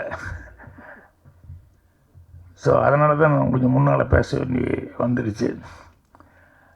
என்ன பேசுகிறது, உமாபதி அவர்களை பற்றி பேசுகிறதுன்னு அவர் பேச சொல்லி நான் எப்போவுமே கேட்டுக்கிட்டு இருப்பேன். ஏன்னா அந்தளவு அவர் இந்த சுபாஷ் இவங்கெல்லாம் பேசினாங்கன்னா அவ்வளோ விஷயங்கள் நமக்கு கிடைக்கும். அந்த அளவுக்கு எதை பற்றி பேசுகிறதுனாலும் எதை பற்றி ஹிண்ட்டு வேணுனாலும் நம்ம எதாவது கேட்டோம்னா அவங்க பாட்டில் அப்படி சொல்லிகிட்டு இருப்பாங்க. அவரை பற்றி முதல்ல பேச ஆரம்பித்து ஒருத்தர் சொன்னார், என்னென்னா எனக்கு அதிர்ச்சியாக இருந்தது என்னென்னா உமாபதி வந்து ப்ரொடியூசர் அப்படின்னு சொல்கிறது அப்படின்ட்டு இயக்குனராக தான் வர்றதுக்கு ரெடியாக இருந்தார், ப்ரொடியூசராக வந்துட்டார் அப்படின்னு சொல்லிட்டு. உங்களுக்கு அதிர்ச்சியா? இல்லை, யார் எப்படி இருப்பாங்க என்ன சொல்ல முடியாது, எப்போ எது வெளிப்படுன்னு சொல்ல முடியாது. நம்ம ரொம்ப சாதாரணமாக நினைப்போம். என்னுடைய தயாரிப்பாளர் ஒருத்தர் தூரம் நின்று போச்சு படத்தினுடைய தயாரிப்பாளர் நஞ்சப்பன் அப்படின்னு சொல்லி, அவர் ஊரில் அவங்க காய்கறி கடை வச்சுருந்தார், ஹோட்டல் வச்சுருந்தாங்க. அவங்க அம்மா தான் காய்கறி வியாபாரத்துலேருந்து தான் ஒவ்வொன்றா பண்ணி அவரை ஓரளவு கொண்டு வந்து கடைசியில் அந்த அம்மா கஷ்டப்பட்டு சம்பாதிச்ச காசை பூரா இங்கே எடுத்துகிட்டு வந்து படம் எடுக்கிறேன்னு சொல்லி விட்டார். அதுக்கப்புறமா வந்து மறுபடியும் ஊரில் போய் சுற்றிட்டு இருந்தார். அந்த அம்மா எப்போ பாரு ஒரு 75 வயசில் கூட அந்த அம்மா வந்து காய்கறி கூட தூக்கிட்டு அப்பவும் வியாபாரம் பண்ணி, அப்பவும் அந்த பையன் இப்படியெல்லாம் தப்பு பண்ணால் கூட என்னை பார்க்கும்போது பாக்கியம், என் பிள்ளை எப்படியா கரையேற்றி விடு பாக்கியம் அப்படின்னு சொல்லி என்ன எப்போ கோயம்புத்தூர் போனாலும் கேட்கும். அவருக்கு படிப்பெல்லாம் கிடையாது. நாடகம் போடுற கலை தந்த காணிக்கை நாடகம் மன்றம்னு ஒரு நாடக மன்றம் வச்சுட்டு அதில் மறுபடியும் நாடகம் பண்ணலாம், ஊராக போய் நாடகம் போட்டுக்கிட்டு அப்புறம் சினிமாலையும் காசு விட்டு, அப்புறம் அவ்வளோ படிப்பு இல்லை ஒன்றும் இல்லை. ஆனால் அந்த அம்மா வந்து அவ்வளோ கேட்குறாங்களேன்னு சொல்லிட்டு சரி கரையேற்றி விடணும்னு சொல்லி சரி வாங்க அப்படின்னு சொல்லி தான் அவருக்காக தூரம் நின்று போச்சு பூஜைக்கு போட்டேன். அவருக்கு படிப்பு இல்லை, எந்த நாலேஜ் இல்லை, ரொம்ப எதார்த்தம். நான் டிஸ்கஷன் உட்காந்துருப்பேன், பசங்களோட உட்காந்து டிஸ்கஷன் பேசிட்டு இருக்கும்போது எல்லா அசிஸ்டண்ட்டும் ஒரு 6-7 பேர் எதிர்த்தாப்புல வரிசையாக உட்காந்துருப்பாங்க. ஏதோ நல்ல சீன் ஒன்று பேசிட்டு இருக்கும்போது இப்படி பார்த்தா ஒவ்வொருத்தரும் ஏதோ இப்படிமா அப்புறம் அப்படியே நிறுத்திக்குவாங்க. என்னடா சீனுக்கு ரியாக்ஷனே இல்லை, ஒவ்வொருத்தரும் எங்கேயோ கதவுக்கிட்ட பார்க்குறேன் என்ன அதுன்னு சொல்லிட்டு பார்த்தா இங்கே இருக்கிறவங்க ஒவ்வொருத்தரும் ரியாக்ஷன் கதவுக்கிட்ட எட்டி பார்த்தா அவர் நஞ்சு பண்ணிட்டுருப்பார். என்னென்னா மத்தியான சாப்பாட்டுக்கு என்ன வேணும், ஏன்னா எங்கிட்ட நேரடியாக கேட்டால் நான் கத்துவேன், டிஸ்கஷன் இருக்கும்போது இதுதான் முக்கியமான திட்டுவேன்னு சொல்லிட்டு. இவர் வந்து அந்த கதவை லேசாக திறந்துக்கிட்டு அங்கே இருக்கிற ஒவ்வொரு அசிஸ்டண்ட்டுக்கிட்டையும் என்ன அப்படின்னு சொல்லி கேட்பார். ஒருத்தர் இப்படிம்மா, இன்னும் கோழியா, ஒருத்தர் இப்படிம்மா, மீனா, இது மாதிரி எல்லாம் சிக்னல் பண்ணிக்கிட்டு இருப்பானுங்க மத்தியான சாப்பாட்டுக்கு. இதை கண்டுபிடிச்சிட்டு பிடிச்சி கற்றுன்னு கற்றுனேன். இல்லை நீ வேலையிலேயே இருந்துருப்ப, அவங்களுக்கெல்லாம் பசிக்குமில்லன்னு. இவர் என்ன ஒரு சிக்கலில் மாட்டி விட்டார். என்னென்னா அந்த படத்தை விற்கும்போது வந்து ஒருத்தர் கொடுத்துட்டோம்னா இன்னொருத்தர் கொடுக்கக்கூடாது. இவர் வேற எங்கேயோ வியாபாரம் பண்ணும்போது எஃப்எம்எஸ்ன்னு ஏதோ விற்றுட்டார். அந்த படத்தை ஓவர்சீஸ் கொண்டு போய் ஒருத்தர் கொடுத்துட்டார். அப்போ இவரை கூப்பிட்டு என்கிட்ட என்னங்க உங்கள் ப்ரொடியூசர் இப்படி பண்ணிட்டாரு, என்னென்னா இப்படி ஓவர்சீஸ் இப்படி விற்றுட்டாரு அப்படின்னு சொன்னோன்னு எனக்கு ரொம்ப என்னடா இப்படி போய் மாட்டிக்கிட்டேன்ட்டு, இவர் விஷயம் தெரியாமல் ஏதாவது பண்ணிட்டாரு, இல்லைங்க அவர் படிப்பு இல்லை எதார்த்தமாக தெரியாமல் பண்ணிட்டாரு அப்படி பண்ணிட்டு. இல்லை என்னதான் இருந்தாலும் அவர் வந்து இங்கே வர சொல்லுங்கள், தெரியாமல் பண்ணிட்டாங்கிறதாவது சொல்லுங்கள் அப்படின்னு. அப்புறம் இங்கேருந்து அவர் நேராக அவரை அனுப்பிச்சுட்ட போங்க, ஏதோ சாரி சொல்லிட்டு வாங்கன்னு. இவர் போனோன்னே அங்கே கேள்வி கேட்டிருக்காரு, என்னென்ன எதுக்கு என்னை கூப்பிட்டு விட்டீங்கன்னு. இந்த மாதிரி ஓவர்சீஸ் நீ எப்படி விற்கலாம், ஓவர்சீஸ் விற்கக்கூடாது, ஏற்கனவே கையெழுத்து போட்டு கொடுத்துட்டியா அப்படின்னு. இவர் ஓவர்சீஸ்னால் என்னன்னு கேட்டிருக்காரு. இந்த ஓவர்சீஸ்னால் கடல் கடந்து போகிறது அப்படின்னு உடனே இவர் கேட்டிருக்காரு. கரெக்டாக சொல்லுங்கள். நான் கரெக்டாக தான் ஏன் சொல்கிறேன், ஓவர்சீஸ்னால் கடல் கடந்த நாடுகள் அப்படின்னு. இப்போ நான் எதுக்கு விற்றேன்னு சொல்லி என்னை கூப்பிட்டு வந்தீங்க, ரஷ்யாவுக்கு விற்றுருக்கேன், ரஷ்யாவுக்கு தர வழியாக போகலான்னு தெரியுமா அப்படின்னு. இந்த ஆள் கம்யூனிஸ்ட் கட்சியில் இருந்தால் அதனால் இதெல்லாம் தெரிஞ்சு வச்சுருக்காரு. ரஷ்யா கடல் வழியாக போகலான்னு தெரியுமா, இன்னும் என்ன என்கிட்ட கேட்கணும் அப்படின்னாங்க. இப்போ என்ன கேட்குறது, ஓவர்சீஸ் விற்றா தானே கேட்க முடியும், ரஷ்யா கடல் வழியாக போகலான்னு சொன்னோன்னு இதால் ஒன்றுமே கேட்க முடியல. அந்த மாதிரி அப்புறம் போயிட்டு வந்து என்ன மன்னிப்பு கேட்டீங்க, இல்லை எல்லாரும் எங்கிட்ட மன்னிப்பு கேட்டாங்க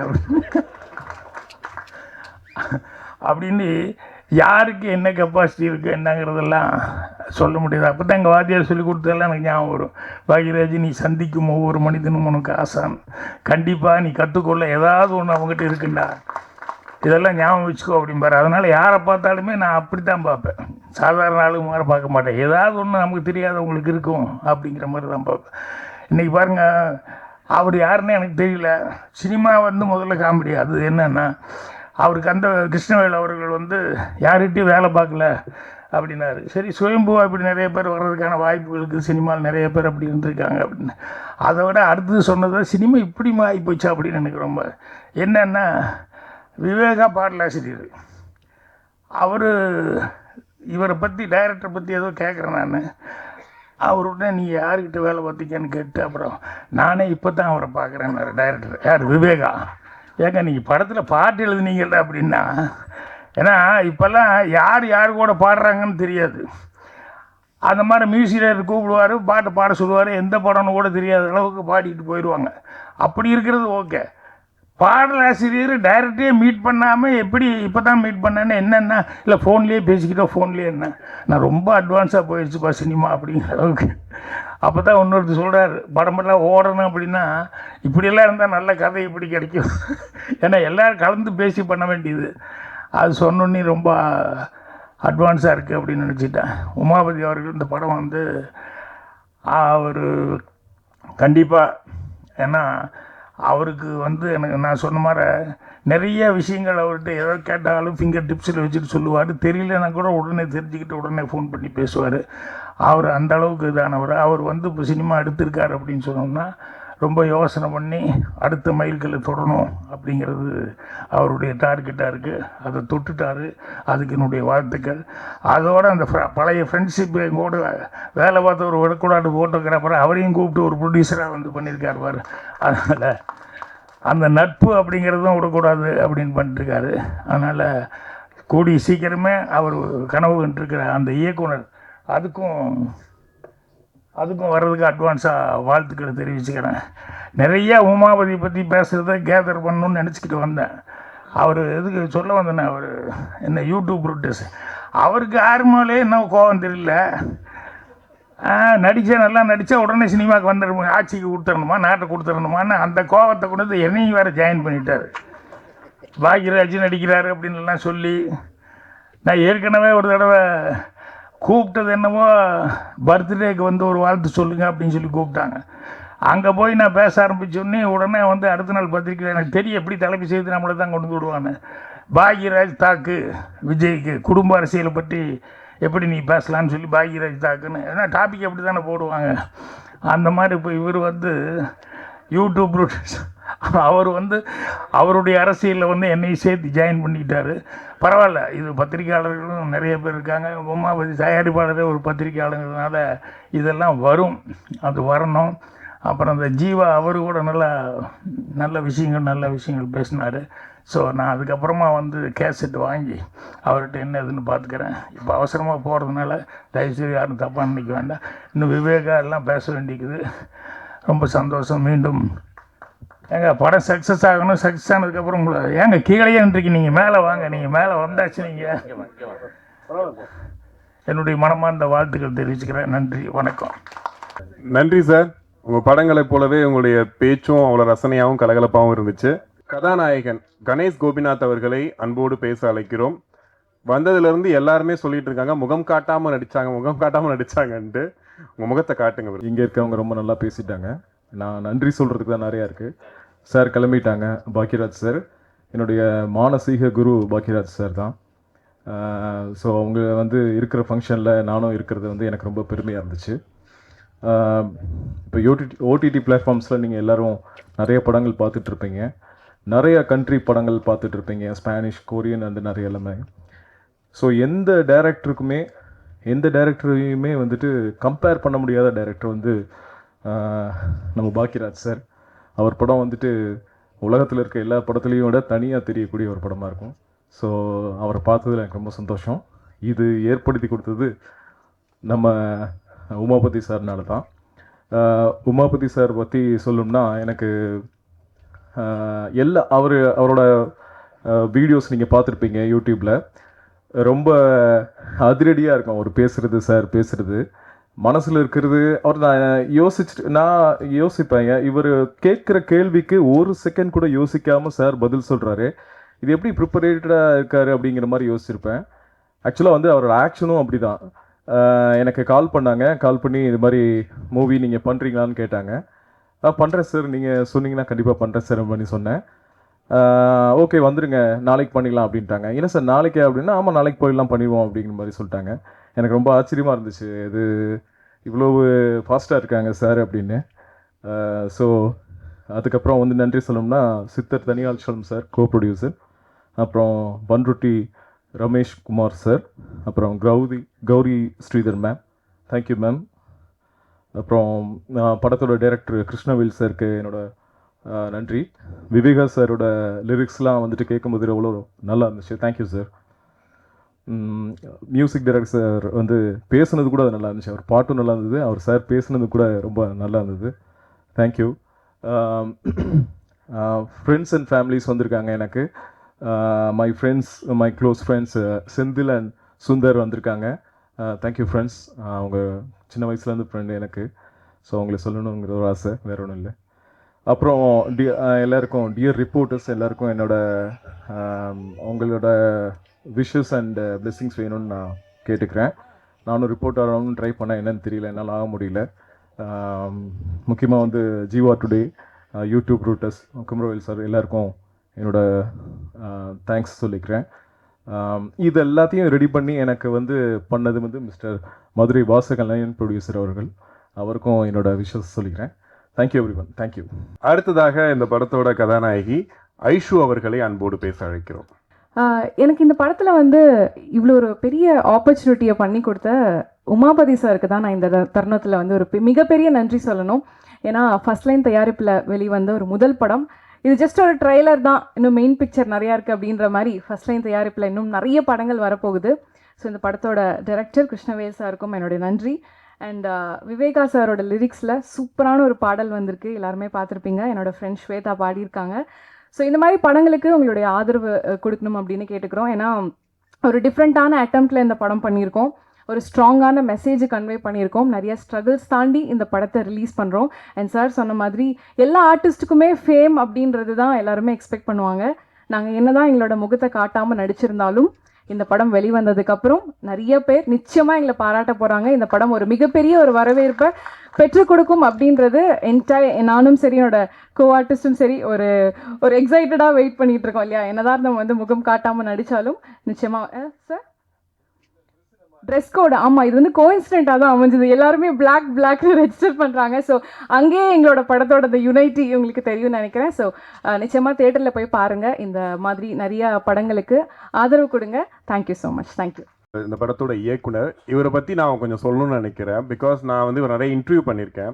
இவரை பார்க்கும்போது பல்க் ஆஃப் இன்ஃபர்மேஷன் அப்படின்னு தான் தோணும். சார் நைட்டு பிரியாணி போய் சாப்பிட்றது சரியா அப்படின்னு கேட்டால், நைட்டு போய் சாப்பிட்றத விடுங்க கிறிஸ்டி, அதுக்கு பின்னாடி ஒரு அரசியல் இருக்குது தெரியுமான்னு சொல்லி அரசியல் சொல்லுவார். சார் காலைல கஞ்சி குடிக்கலாமா, காலைல கஞ்சி குடிக்கணும் என்ன அரசியல் இருக்குன்னு தெரியுமான்னு கேட்பாரு. ஸோ அந்த மாதிரி எதை கேட்டாலும் எப்போ கேட்டாலும் அப்படியே வந்து அள்ளி தெளிச்சிட்டு இருப்பாரு. ஸோ இந்த படத்தோட இயக்குனர் கிருஷ்ணவேல் அவர்களை அன்போடு பேச அழைக்கிறோம். திரைப்படத்துறைக்கும் எனக்கும் எந்த சம்மந்தமும் கிடையாது. நான் எந்த இயக்குனர்கிட்டையும் போய் உதவி இயக்குனராக வேலை செஞ்சதோ இல்லை யாராவது உதவி இயக்குனர்கள் எனக்கு நண்பர்களோ அப்படிலாம் கிடையாது. சரி, அப்படிலாம் இருக்கும்போது இந்த படத்தை எப்படி செய்யணும்னு உங்களுக்கு தோணுச்சு அப்படின்னு கேட்டிங்கன்னா, பேசிக்கலாக நான் வந்து ஒரு சர்வைவர்னு தான் எனக்கு ஆங்கிலத்தில் சொல்ல தெரியுது, தமிழில் எப்படின்னு தெரியல. அதாவது எந்த ஒரு சூழ்நிலையிலும் தளராமல் அந்த இடத்துலேருந்து மேலே வர்றது அப்படின்றது எனக்கு பழகி போன ஒன்று. இந்த 55 வயசில் இது வர கிட்டத்தட்ட பார்த்திங்கன்னா ஒரு 8 பிஸ்னஸ் ஆரம்பித்து க்ளோஸ் பண்ணியிருக்கேன்.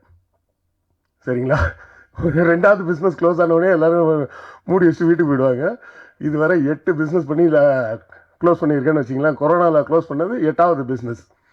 அந்த நேரத்தில் ஒரு நண்பர் மூலமாக ஒரு ப்ரொடியூசர் வந்து அவர் பொண்ணை ஹீரோயினாக போட்டு படம் எடுக்கணும்னு சொல்லி கேட்டார். சரின்னு நாங்கள் கதையெல்லாம் எழுதிட்டோம். நம்ம மைனர் சொன்னது தான், கொரோனா டைமில் தான். கதையெல்லாம் எழுதி முடித்த நேரத்தில் ஒரு சில பிரச்சனைகளின் காரணமாக அந்த ப்ரொடியூசர் வந்து நான் வரலன்ட்டார். அப்போது யாரை வச்சு எடுக்கலாம் அப்படின்னு யோசித்தோம். ஒன்று எடுத்தால் நயன்தாரா வச்சு எடுப்போம், இல்லைனா யாருமே வேணாம் விடு அப்படின்னு சொல்லி தான் முடிவு பண்ணி இந்த இடத்துக்கு இப்படி யாருடைய முகத்தையும் காட்டாமல் எடுக்கலாம் அப்படின்னா அதுவே ஒரு புதுமையாக இருக்குமே அப்படின்னு சொல்லி மாற்றினோம். சரி, இயக்குனராக நீங்கள் வந்துட்டீங்க அப்படின்றதெல்லாம் ஓகே. எப்படி வந்தீங்க அப்படின்னா, கிட்டத்தட்ட நம்ம மகாபாரதத்தில் வர ஏகலைவன் மாதிரி தான். ஆனால் எந்த துரோணாச்சாரியாரும் என்கிட்ட வந்து கட்டவரெல்லாம் கேட்க முடியாது. ஏன்னா எங்கள் தலைவரே சொல்லியிருக்கார், கட்டை விரலை கேட்டால் பட்டை உரியும் அப்படின்னு. அது ஒரு பக்கம் இருந்தாலும் இருக்கக்கூடிய அந்த துரோணர்களின் எண்ணிக்கை ரொம்ப ஜாஸ்தி. என் கை விரல் மட்டும் பத்தாது, கால் விரலையும் கட் பண்ணி கொடுக்கணும். அதுவும் பத்தாதுன்னா உமாவதிட்ட கடன் வாங்கி வேற கட் பண்ணி கொடுக்கணும். அவ்வளோ பேர்கிட்டேருந்து எடுத்துருக்குறோம். எத்தனை பேர் கவனிச்சிங்கன்னு தெரில. முந்தான முடிச்சின்னு ஒரு படம், பாக்யராஜ் சாரோட படம். அந்த படத்தோட ஹீரோவாக அவர் தான் நடிச்சிருப்பார். எல்லா படத்துலையும் பார்த்தீங்கன்னா ஒவ்வொரு கேரக்டருக்கும் ஒரு பேர் வச்சுருப்பாங்க. அந்த காலத்தில் இதை யாரும் கவனிக்கவே விட்டுட்டாங்கன்னு தான் நினைக்கிறேன். முந்தான முடிச்சு படத்தில் வந்த பாக்யராஜ் சாரோட கேரக்டரோட பேர் யாராச்சும் சொல்ல முடியுமா? ஏன்னு கேட்டிங்கன்னா அந்த கேரக்டருக்கு அவர் பேரே வைக்கல. படம் ஃபுல்லாகவே எல்லாரும் அவரை வாத்தியார் வாத்தியார் வாத்தியார் தான் கூப்பிடுவாங்க. அந்த படத்தில் நான் கடைசி கிளைமாக்ஸ் சீனில் கண்டிப்பாக சொல்லிடுவாங்க அப்படின்னு எதிர்பார்த்தேன். ஏன்னா ஊர்வசி போய் குடும்ப கட்டுப்பாடு ஆப்ரேஷன் பண்ண போயிருப்பாங்க. இவர் போய் அந்த ஹாஸ்பிட்டலில் அவங்கள கூட்டு வர்றதுக்காக போகிறப்ப அட்லீஸ்ட் டாக்டர் வந்து உங்கள் பேர் என்ன அப்படின்னு கேட்பாங்க அப்படின்னு நினச்சேன். அங்கேயும் அந்த இடத்துல ட்ரிக்காக டயலாக் வச்சுருப்பார், நீங்கள் தான் அந்த பொண்ணோட புருஷனா அப்படின்னு தான் அந்த டாக்டர் கேட்பாங்களே தவிர அங்கேயும் பேர் கேட்க மாட்டாங்க. ஸோ அந்த படமும் இதில் ஒரு இன்ஸ்பிரேஷன் இருக்குது. அறிஞர் அண்ணாவோட ஓரிரவு இன்ஸ்பிரேஷன் இருக்குது. கலைஞரின் படங்கள்லேருந்து இன்ஸ்பிரேஷன் இருக்குது. இன்னும் சொல்லப்போனால் பார்த்திபன், அதாவது சொல்கிறேனே, இந்த நான் கற்றுக்கிட்ட துரோணர்கள் அப்படின்னு சொன்னால் என் கை விரல்கள் என் கால் விரல்கள் மட்டும் இல்லாமல் உமாபதியும் கடன் வாங்கி தான் வெட்டி கொடுக்கணும் அப்படின்ற கட்டாயத்தில் இப்படியாக ஒரு வித்தியாசமாக ஒரு படத்தை செய்யணும்னு முடிவு பண்ணோம். இதில் பெண்கள் குறித்து, பெண்கள் பாதுகாப்பு குறித்து, பெண்கள் எதை கண்டு அச்சப்படக்கூடாது அப்படிங்கிறதெல்லாம் குறித்து ஒரு விழிப்புணர்வோடு சேர்த்து கொடுக்குற மாதிரி ஒரு படம் பண்ணணும் அப்படின்னு தான் பிளான் பண்ணி இதை பண்ணியிருக்கிறோம். இது பல படங்களின் தழுவலாகவும் இருக்கலாம், சாயலாகவும் இருக்கலாம், காப்பின்னு கூட சில பேர் சொல்லலாம். ஆனால் கதை வந்து ஃப்ரெஷ்ஷாக தான் இருக்கும், அதுக்கு நான் கேரண்டி. ஸோ இந்த படம் கண்டிப்பாக பேசப்படும்னு நம்புகிறோம். ஏன்னா ஒரு கிரியேட்டராக நான் பாசிட்டிவாக தான் எதிர்பார்க்க முடியும். படம் திரைக்கு வந்த பிறகு உங்கள் ஆதரவுக்காக காத்திருக்கிறோம். இன்னும் நிறைய பேசலாம், இன்னும் நண்பர்கள் பேச வேண்டி இருக்குது அப்படின்றதுனால நம்ம இதோடு இதை முடிச்சுக்கலாம். மீண்டும் மற்றொரு சந்தர்ப்பத்தில் இன்னும் விரிவாக பேசலாம். நன்றி, வணக்கம். அவர் ஒரு சின்ன வயசில் பிரமிச்சு அவருடைய படங்களை பார்த்தது வேற. அதற்கப்புறம் பின்னால் பத்திரிகையாளர் ஆனதுக்கப்புறம் அவருடைய நட்பு, என்னுடைய முதல் புத்தகத்தை வந்து சந்திரபாபு நாயுடு வெளியிட்டார் முதலமைச்சராக இருக்கும்போது. ஒரு 2004 அந்த புக்கு ரிலீஸ் ஆச்சு. அதில் பெரிய லாஸ் ஆச்சு. அது அவர் 2வது புக்கை ரிலீஸ் பண்ணி வச்சவர் பாக்யராஜ் சார் தான். அது பாலுமகேந்திரா சார் வந்து என் மீது கொண்டிருந்த மிகுந்த அன்பு. அவர் ரொம்ப ரொம்ப க்ளோஸ் எனக்கு. அதுவும் ஒரு சண்டையில் தான், அவர் பத்திரிகையாளனா ஒரு சண்டையில் தான் அவரோட மிகப்பெரிய பாதியில் அந்த ஃபங்க்ஷனில் எந்திரிச்சு போயிட்டார் பாலுமகேந்திரா சார். அதுக்கப்புறம் அவரோட நட்பு கிடச்சி அப்புறம் கடைசியில் ஒரு தகப்பன் ஸ்தானத்தில் பழகி கொண்டிருந்தார். அவர் தான் அந்த புக்கை ரிலீஸ் பண்ணக்கூடிய ஒரு சூழலில் வந்து அவருக்கு உடல்நிலை சரியில்லாமல் போயிடுச்சு. ரொம்ப சீரியஸாக அப்போது அட்மிட் ஆகிட்டார். அதுக்காக அந்த புஸ்தக விழா, என்னடா முதல் புஸ்தகம் டோட்டல் லாஸ், அது ஆங்கிலத்தில் இருந்த கிராண்ட் மாஸ்டர் ஆஃப் பாலிடிக்ஸ் அப்படின்னு சொல்லி ஹைதராபாத்தில் நான் இருக்கும்போது அங்கே ஒரு சேனலோட ஹெட்டாக இருந்தேன், சீஃப் ரிப்போர்ட்டராக இருந்தேன். அப்போ முதல்வரோட ஏற்பட்ட பழக்கம். அதுக்கப்புறம் ஆந்திரா பாலிடிக்ஸை பற்றி, கர்நாடகா பாலிடிக்ஸ், தமிழ்நாடு பாலிடிக்ஸை கம்பேர் பண்ணி எழுதுனா அவர் ரிலீஸ் பண்ணார். ஆனால் ஃபினான்ஷியலாக எனக்கு பெரிய கடன் ஆயிடுச்சு. அதுக்கப்புறம் 10 வருஷம் எதுவுமே எழுதலை. அதுக்கப்புறம் தான் பதிவுகள்னு எழுதி அப்புறம் அதுவும் பாலுமகேந்திரா சாருக்கு உடம்பு சரியில்லாமல் போயிடுச்சு. சரி, அப்புறம் அவர் சொன்னார், அப்போ உங்களுக்கு யார் பிடிக்கும், என்னால் ராணிப்பேட்டை வரைக்கும் வந்து ரிலீஸ் பண்ண முடியாது, என்னோடய உடல்நிலை தான் உங்களுக்கு தெரியும், சென்னைனா கூட நான் வந்துட்டு வந்துடுவேன். அப்படி வேறு யாராவது நீங்கள் கூப்பிடுங்க, உங்களுக்கு வேறு பிடிக்கும். எனக்கு பாக்யராஜ் சாரை பிடிக்கும், ஆனால் வந்து எனக்கு பழக்கம் இல்லையே, தெரியாது. நீங்கள் நேராக போய் பேசுங்க, நான் ஏதாவது சொன்னார்னா நான் ஃபோன் பண்ணுறேன், நான் சொல்கிறேன், பேரை சொல்லுங்கன்னு. நான் அதுக்கான அவசியமே இல்லை. அப்போ தான் எனக்கு ஒரு 18-20 வருடங்களுக்கு முன்பு பாக்யராஜ் சார் எனக்கு பழக்கம். 2008 அந்த 7-8 வாக்கில் பழக்கம். அதற்கப்புறம் அவர் மிக நெருக்கமாயிட்டார். நான் போய் வீட்டில் உட்காந்தனால அவங்க மேடம் வந்து டென்ஷன் ஆகிடுவாங்க. இவர் எங்கே ஆளை காணா, 1 மணி நேரம் 1.5 மணி நேரமாக பார்த்தா அந்த உமாபதி, ஐயோ அவ்வளோதான் சீன் முடிஞ்சு, நீ ஒரு 10 மணி ஆயிரும்ன்ற மாதிரியான ஒரு நட்பு. அது அவர் பெரிய ஜாம்பவான். அவர்கிட்ட பல கதைகள்லாம் டிஸ்கஸ் பண்ணியிருக்கோம். அவர் எவ்வளோ பெரிய ஆள். ஆனால் வந்து என்னை கூப்பிட்டு உட்கார வச்சு திடீர்னு ஒரு 2.5 மணி நேரம் 3 மணி நேரம் ஒரு கதையை முந்தானை முடிச்சோட இன்னொரு வெர்ஷனை சொல்லுவார். இதாங்க பண்ணது அப்படின்னு சொல்லி கடைசியாக இது பண்ணுவார். அந்த அளவுக்கு என் மீது அன்பு கொண்டவர். அதே மாதிரி இன்டர்நேஷ்னல் பாலிடிக்ஸில் எதுவாக இருந்தாலும் சரி, ஏதாவதுன்னா கேட்பார். அவருக்கு எனக்கு உள்ள நட்பு ஒரு நீண்ட நட்பு.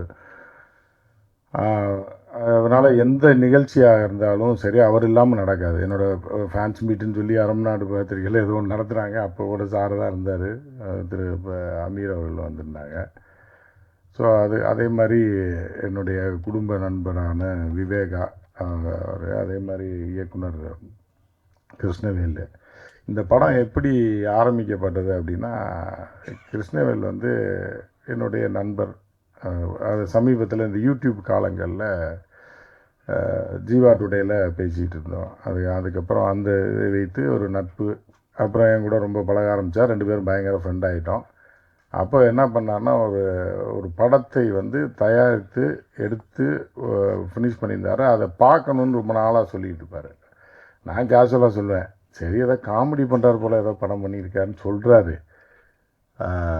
இது ஆள் இல்லாத படமா? ஆள் இருக்க படத்தையே பார்க்க எவனும் வரமாட்டான். ஹீரோ படமே தொங்கிடுது. இந்த ஒரு பெரிய ஹீரோ இருந்தார், அவர் வந்து உலகநாயகனாக இருந்து ப்ரொமோட் பண்ணாங்க. அதோட அவர் காலி. அவர் வந்து சர்வதேச விண்வெளி நாயகன். நாங்கள் சும்மா பேசி இருப்போம் யூடியூப்பில், இவர் எப்படி விண்வெளி நாயகன் ஆக்கிடலாமேன்னு. அதுக்கு அடுத்து வரமா மணிரத்னம் எப்படி தெரிஞ்சு வச்சாரோ அவரை வச்சான்னு தெரியல, விண்வெளி நாயகன்னாரு.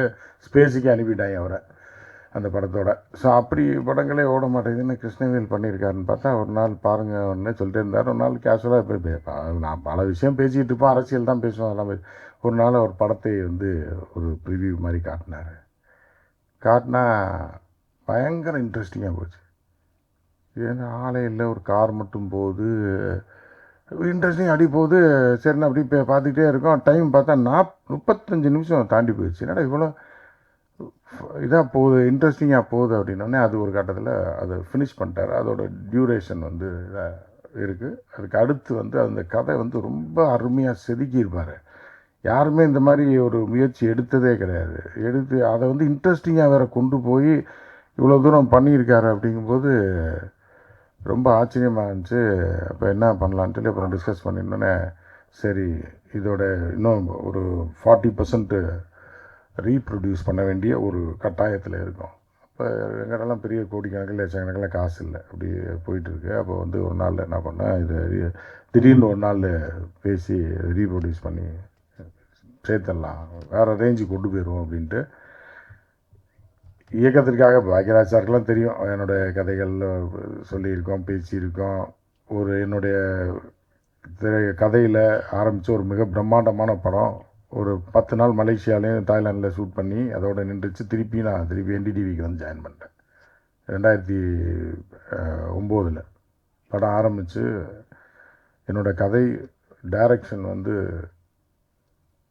மலையாளத்தில் ஃபேமஸாக இருக்கக்கூடிய டாப் 5ல் இருக்கக்கூடிய ஒரு இயக்குனர். அந்த படம் ஒரு 7 நாள் ஷூட்டிங் போய் நின்றுச்சு. திருப்பியும் அதுலேருந்து திருப்பி அந்த மாதிரி வெளில வந்துட்டேன். ஏற்கனவே ஒரு படம் ப்ரொடக்ஷன் வரைக்கும் போயிருந்தாச்சு.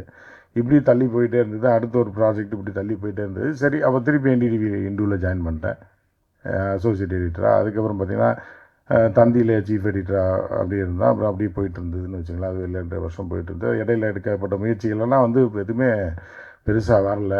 ஆர்ட் ஃபிலிம்ஸ் அப்பப்போ டைரக்ட் பண்ணிவிட்டு அப்படியே போயிட்டு இருக்கக்கூடிய காலகட்டத்தில் நம்ம ப்ரொடியூசர் சுரேஷ் சார்லாம் இருக்கார். நான் ஒரு ப்ரொடியூசர்னால் எனக்கு அவர் ப்ரொடியூசர்.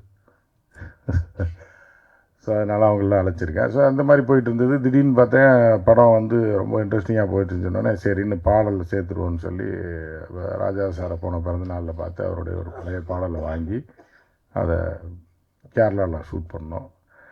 இது பார்த்தீங்க அப்படின்னா எல்லாமே என்னுடைய பத்திரிகை நட்பு ஓட்டம். ட்ரிவாண்ட்ரமாக இருந்தாலும் சரி, கொல்லமாக இருந்தாலும் சரி, நீங்கள் வந்து எல்லா இடத்துலையுமே டைம்ஸ் ஆஃப் இந்தியாவில் இருக்கக்கூடிய ஒரு மூத்த ஆசிரியர் அவர். நீங்கள் வந்து ட்ரிவாண்ட்ரத்துலாம் சில இடத்துல ஃப்ளை கேம் பறக்க விடவே முடியாது. வினோத் இருக்கீங்களா? வினோத், ட்ரோன் வினோத் இருந்தார். வாங்க உட்காருங்க. நான் வினோத் எப்படி அப்படின்னா, நான் அந்த டிவியில் எடிட்டராக இருக்கும்போது என்ன பண்ணுவாங்கன்னா, நாங்கள் சில விஷயத்தை வந்து உத்தரவாக போடுவோம் ரிப்போர்ட்டுகிட்ட. அசைன்மெண்ட் டெஸ்கில் எனக்கு இது வேணும், இது ஏன் எடுக்க முடியாது, ட்ரோனில் ஏன் எடுக்க முடியாதுன்றீங்க அப்படின்னா, இல்லை சார் போலீஸ் இது பிடிச்சிடும் அது ஏங்க ஒரு முன்னணி டெலிவிஷனில் இது இருக்கோன்னே நானே களத்துக்கு போயிடுவோம். அதுக்கு யாருன்னா வினோத்தை கூப்பிட்டு போவேன். எவ்வளோ பெரிய வீடாக இருந்தாலும் எவன் வீட்டு ஜன்னலுக்குள்ளேயும் ட்ரோனை விடுவோம். அந்த ஆற்றல் படைத்தவர் என் தம்பி வினோத். எவனை பற்றியும் பார்க்க மாட்டேன். இது தூக்கிடான்னா தூக்கிட்டு வந்துடக்கூடிய ஒரே ஃப்ளை 1.5 நிமிஷம் தான் பறக்கும். எல்லாத்தையும் எடுத்துகிட்டு அது வந்து ஹெலிகாம என் காருக்குள்ளே வந்து வந்துடும். எவனும் அப்படி ஒரு கில்லாடியை நான் அந்த வயசில் நான் பார்த்தது. நான் சொல்கிறது 8 வருஷத்துக்கு முன்னாடி ட்ரோன் வந்த புதுசில் வினோத் போகலாமா அப்படின்னு. அதுக்கப்புறம் போகலாமான்னா சரி சார் என்ன சத்தம்லாம் பின்னாடி உட்காந்து இப்படியே பாட்டு கேட்டே வருவாப்புல. வினோத் இங்கே போட்டுருமா அப்படின்னு. மிகப்பெரிய இடங்களில் இப்போ அதெல்லாம் பயன்படுத்த முடியாது. ஏன்னா எலக்ட்ரானிக்கல்லையே வந்து அது கனெக்டட் ஆகிடுச்சு. உங்களோட ஐடியை காட்டி கொடுத்துரும். ஏர்போர்ட்டை சுற்றி 5 கிலோமீட்டரில் பறக்க விட்டிங்கன்னா உங்கள் ஐடியை காட்டி கொடுத்துரும். உங்களை ஒத்திக்கிறாங்க போலீஸ். அந்த காலகட்டங்கள் அப்படி இல்லை. கண்ணில் பார்த்தா போலீஸ் பிடிச்சிடுவாங்க. பல இடங்கள் அதை சொல்ல விரும்பலை. அந்த மாதிரியான இடங்கள்லாம் ஆர்கியாலஜிக்கல் சைட்லாம் வந்து நானும் வினோத் மட்டும் காரில் போவோம். போயிட்டு 2 கிலோமீட்டருக்கு முன்னாடி கார்லேருந்து என் காருக்குள்ளேருந்து ஃப்ளைகாம் போய் அப்படியே 3 கிலோமீட்டர் மேலே போவோம். கண்ணுக்கே தெரியாமல் போயிட்டு அப்படி 3 கிலோமீட்டர் போய் அங்கே டவுனில் இறக்கி எடுத்துகிட்டு இது எங்கேருந்து வருதுன்னு எவனுமே கண்டுபிடிக்கிற முன்னாடி என் காருக்குள்ளே வந்துடும். கார் எடுத்துகிட்டு வந்துடும். அப்படிப்பட்ட ஒரு வித்தைக்காரன் தான் என் தம்பி வினோத். அதுக்கப்புறம் இந்த படத்தில் இந்த காட்சியெல்லாம் பார்த்துருப்பீங்க. ட்ரோன் காட்சிகள் கேரளாவில் பறக்க விட்டுருவோம். அது முக்கியமான இடங்கள்லாம் ஒன்றும் இல்லை. பர்மிஷன் வந்து அது கிராண்டட் கிடையாது. வேறு எந்த சினிமாக்காரர்களாக இருந்தாலும் அந்த ஷாட்டுக்கு ஒரு 5 லட்ச ரூபா 4 லட்ச ரூபா செலவு பண்ணணும். பர்மிஷன் அது இதை பறக்க விட்டுறதுக்கு. இதை வந்து நாங்கள் வந்து காலையில் 6:30லேருந்து 7:30க்குள்ளே அந்த ஷூட்டை முடித்தோம். முதல் பாட்டில் உள்ள சில சீன்ஸு, 2வது பாட்டில் உள்ள சில சீன்ஸ், சில இடங்கள்லாம் பார்த்திங்கன்னா ஒரு டிசி நண்பர் டெப்டி கமிஷனர் ஆஃப் ட்ரிவாண்ட்ரம் பேசுகிறோன்னே எடுத்துங்க. ஒன்றும் பர்மிஷன்லாம் அது ப்ராசஸ் ரொம்ப இதாகணும். காலையில் 6:30 மணிக்கு பறக்க விட்டோம். பீச்சு டவரு எல்லாத்தையும் எடுத்துகிட்டு 7:30 மணிக்கு அங்கேருந்து பேக்கப் பண்ணிட்டு வந்துட்டோம். 1 ஹவர் தான் ஷூட். வந்து அங்கேயே ஷூட் பண்ணது 3 இடத்துல 3 மணி நேரம் ஷூட் பண்ணி அந்த சாங்கை முடிச்சிட்டோம். அதுக்கப்புறம் பார்த்திங்கன்னா இந்த படத்தை வந்து இவ்வளோ அதாவது பிரம்மாண்டமாக இருக்கும். ஆனால் ரொம்ப லோ பட்ஜெட்டில் பண்ணியிருக்கோம். அது லோ பட்ஜெட் ஃபிலிமாக இருக்காது, ரிச்சான ஃபிலிமாக இருக்குது. ஏன்னா இதோட காஸ்ட் வந்து வேறு. ஆனால் திறமையான கலைஞர்கள் என்னோடய கேமராமேன் வரல. அவன் வெளியூரில் ஒரு முக்கியமான ஒரு ப்ரோக்ராமாக போயிட்டாப்புல. 2வது கேமராமேன். இது படத்துக்கு 3 கேமராமேன். அவர் ஷூட் பண்ண ஒரு கேமராமேன். அதுக்கப்புறம் வினோத்தை வச்சு தான் அந்த சாங்கு. அதுக்கப்புறம் இன்னொரு கிம்பலுக்கு ஒரு கேமராமேன். எப்போ போவோம் அப்படின்னு பார்த்தீங்கன்னா கொஞ்சம் கொஞ்சமாக ஷூட் பண்ணோம். அந்த 6 மாதமாக எப்படின்னா மலை ஷாட் எடுக்கணும். சூப்பராக இருக்கும். நானும் கிருஷ்ணவேலும் பேசுவோம். மலை ஷாட் எடுக்கணும்னா அப்புறம் என்ன அதுக்கான எவ்வளோ செலவாகும்னு பத்திரிக்கை நண்பர்கள் தெரியும். ஒரு மலை ஷாட் எடுக்கணும் அப்படின்னா என்னென்ன பண்ணணும்னு அதுக்காக மலை வரைக்கும் வெயிட் பண்ணி டக்குன்னு ஆர்கனைஸ் பண்ணுவோம். ஏன்னா ஹீரோயின் எங்கள் பொண்ணு. சரி நான் டக்குன்னு என்ன பண்ணுவோன்னா டக்குன்னு ஃபோனை போடுவோம். கிருஷ்ணகிரியில் வந்து 4 மணி மழை. இன்றைக்கி மெட்ராலஜியில் பார்ப்போம் இன்றைக்கி மழை வர மாதிரி இருக்குது அப்படின்னோடனே பிளான் பண்ணுவோம். அது மழை வரும். ஏன்னா நம்ம தொழிலில் இவ்வளோ நாள் இருக்கோம். அந்த பத்திரிக்கை தொழிலில் யார் சொன்னால் மழை வரும் என்ன வரும்லாம் தெரியும். ஸோ இன்றைக்கி ஒரு நாள் மழை வருது. மழை வந்தோன்னா ஐசு டக்குன்னு ஒரு கார் ரெடி பண்ணோம். நான் கிருஷ்ணவேல் வண்டி ஏறினா நேராக போனோம். ட்ரோனு ஒரு கிம்பல் கேமு ஒரு 2 அசிஸ்டண்ட் தான். 2 காரு டக்குன்னு போனோம். அந்த ஷாட்லாம் நீங்கள் படத்தில் பார்த்தீங்கன்னா தெரியும். பயங்கர பிரம்மாண்டமாக வந்து இயற்கையாகவே அமைஞ்சுது. பயங்கர பிரம்மாண்டமாக அமைஞ்சுது. அந்த கார் வந்து ரோட்டில் வந்து ஒருத்தன் மிரட்டுறது, இந்த காசை கொண்டு போய் கொடுக்குறது. அதுக்கு அந்த நேரத்தில் ஆள் இல்லாமல் ட்ரோனில் வினோத்தை எடுத்துகிட்டு அதுக்கப்புறம் வினோத்தை அதில் நடிக்க வச்சோம். ஸோ அந்த மாதிரியான ஷாட்ஸ்லாம் அது வந்து அந்த அந்த அந்த ஒரு நாள் நைட் ஷூட் பண்ணதுக்கு மட்டும் 10 லட்ச ரூபா எல்லாம் பண்ண முடியாது. அதை நாங்கள் சிம்பிளாக ஒரு 3 கார் எடுத்துகிட்டு போய் ஒரு சிம்பிள் பட்ஜெட்டில் அதை பண்ணோம். அதுக்கப்புறம் பார்த்திங்கன்னா மழை அதாவது ஸ்கை வந்து பார்த்திங்கன்னா ஒரு சில நாட்களில் தான் வந்து பார்த்திங்க அப்படின்னா பஞ்சாக இருக்கும் மேகம். நீங்கள் மழை காலத்தில் அந்த மாதிரி மேகத்தை பார்க்கவே முடியாது. வெயில் காலத்துலேயும் பார்க்க முடியாது. அப்படி ப்ளைனாக இருக்கும், பிரைட்டாக இருக்கும் ஸ்கை. ஆனால் இது 2க்கு மிடில் இருக்கக்கூடிய அந்த ஜூன் மாதம் இந்த நம்ம தமிழ்நாட்டில் கேரளாவில் ஜூன் மாதத்தில் ஸ்கையே தெரியாது. அடமழை பெஞ்சிட்டே இருக்கும். தமிழ்நாட்டில் ஒரு விதமான ஒரு லைட்டிங் இருக்கும். ஒரு ப்ளூ ஸ்கை, அதில் பஞ்சாக மேகங்கள் இருக்கும். அந்த மாதிரி மேகம் தெரிஞ்சாலே கேமரா எடுத்துகிட்டு போயிடுவோம் பீச்சுக்கு. ஐசு கிளப்பி விட்டு அதில் இந்த சாங்கில் பார்த்துருப்பீங்க கை கட்டி நிற்கிறது, ஜம்ப் பண்ணுறதுன்னு நிறையா சீன்ஸ்லாம் இருக்கும். அதெல்லாம் பார்த்திங்கன்னா ஒரு ½ டே ஷூட் இங்கே போனோம். நேராக போனோம். அதுக்கு வந்து ஐஸோட ஒத்துழைப்பு ரொம்ப, ஒரு கதாநாயகியாக இருந்து அதெல்லாம் பார்க்காம நம்ம வீட்டுக்குள்ளே. அதனால் வந்து டக்குன்னு கிளம்புவோம். அப்படியே கிளம்புவோம். கேமராமேனு 2 அசிஸ்டன்ட்டு அவ்வளோதான்.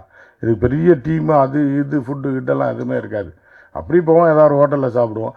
கேரளாவில் போனோம், ஷூட் பண்ணோம். ஃபுல்லாக ஒரு 1.5 நாள் ஷூட்டிங்கு. 2வது சாங்கு அரை நாள் தான், ட்ராவலிங்லேயே ஒரு நாள் போயிடும். அந்த போட் ஷாட்லாம் பார்த்தீங்கன்னா ஒரு ஆஃப் டே தான் அங்கே ஷூட் பண்ணோம். அதுக்கப்புறம் ட்ரிவாண்ட்ரத்தில் on the way to Trivandrum, அப்புறம் அந்த இன்னும் நிறைய காட்சிகள்லாம் இருக்குது, இன்னொரு சாங்கில் வரும்.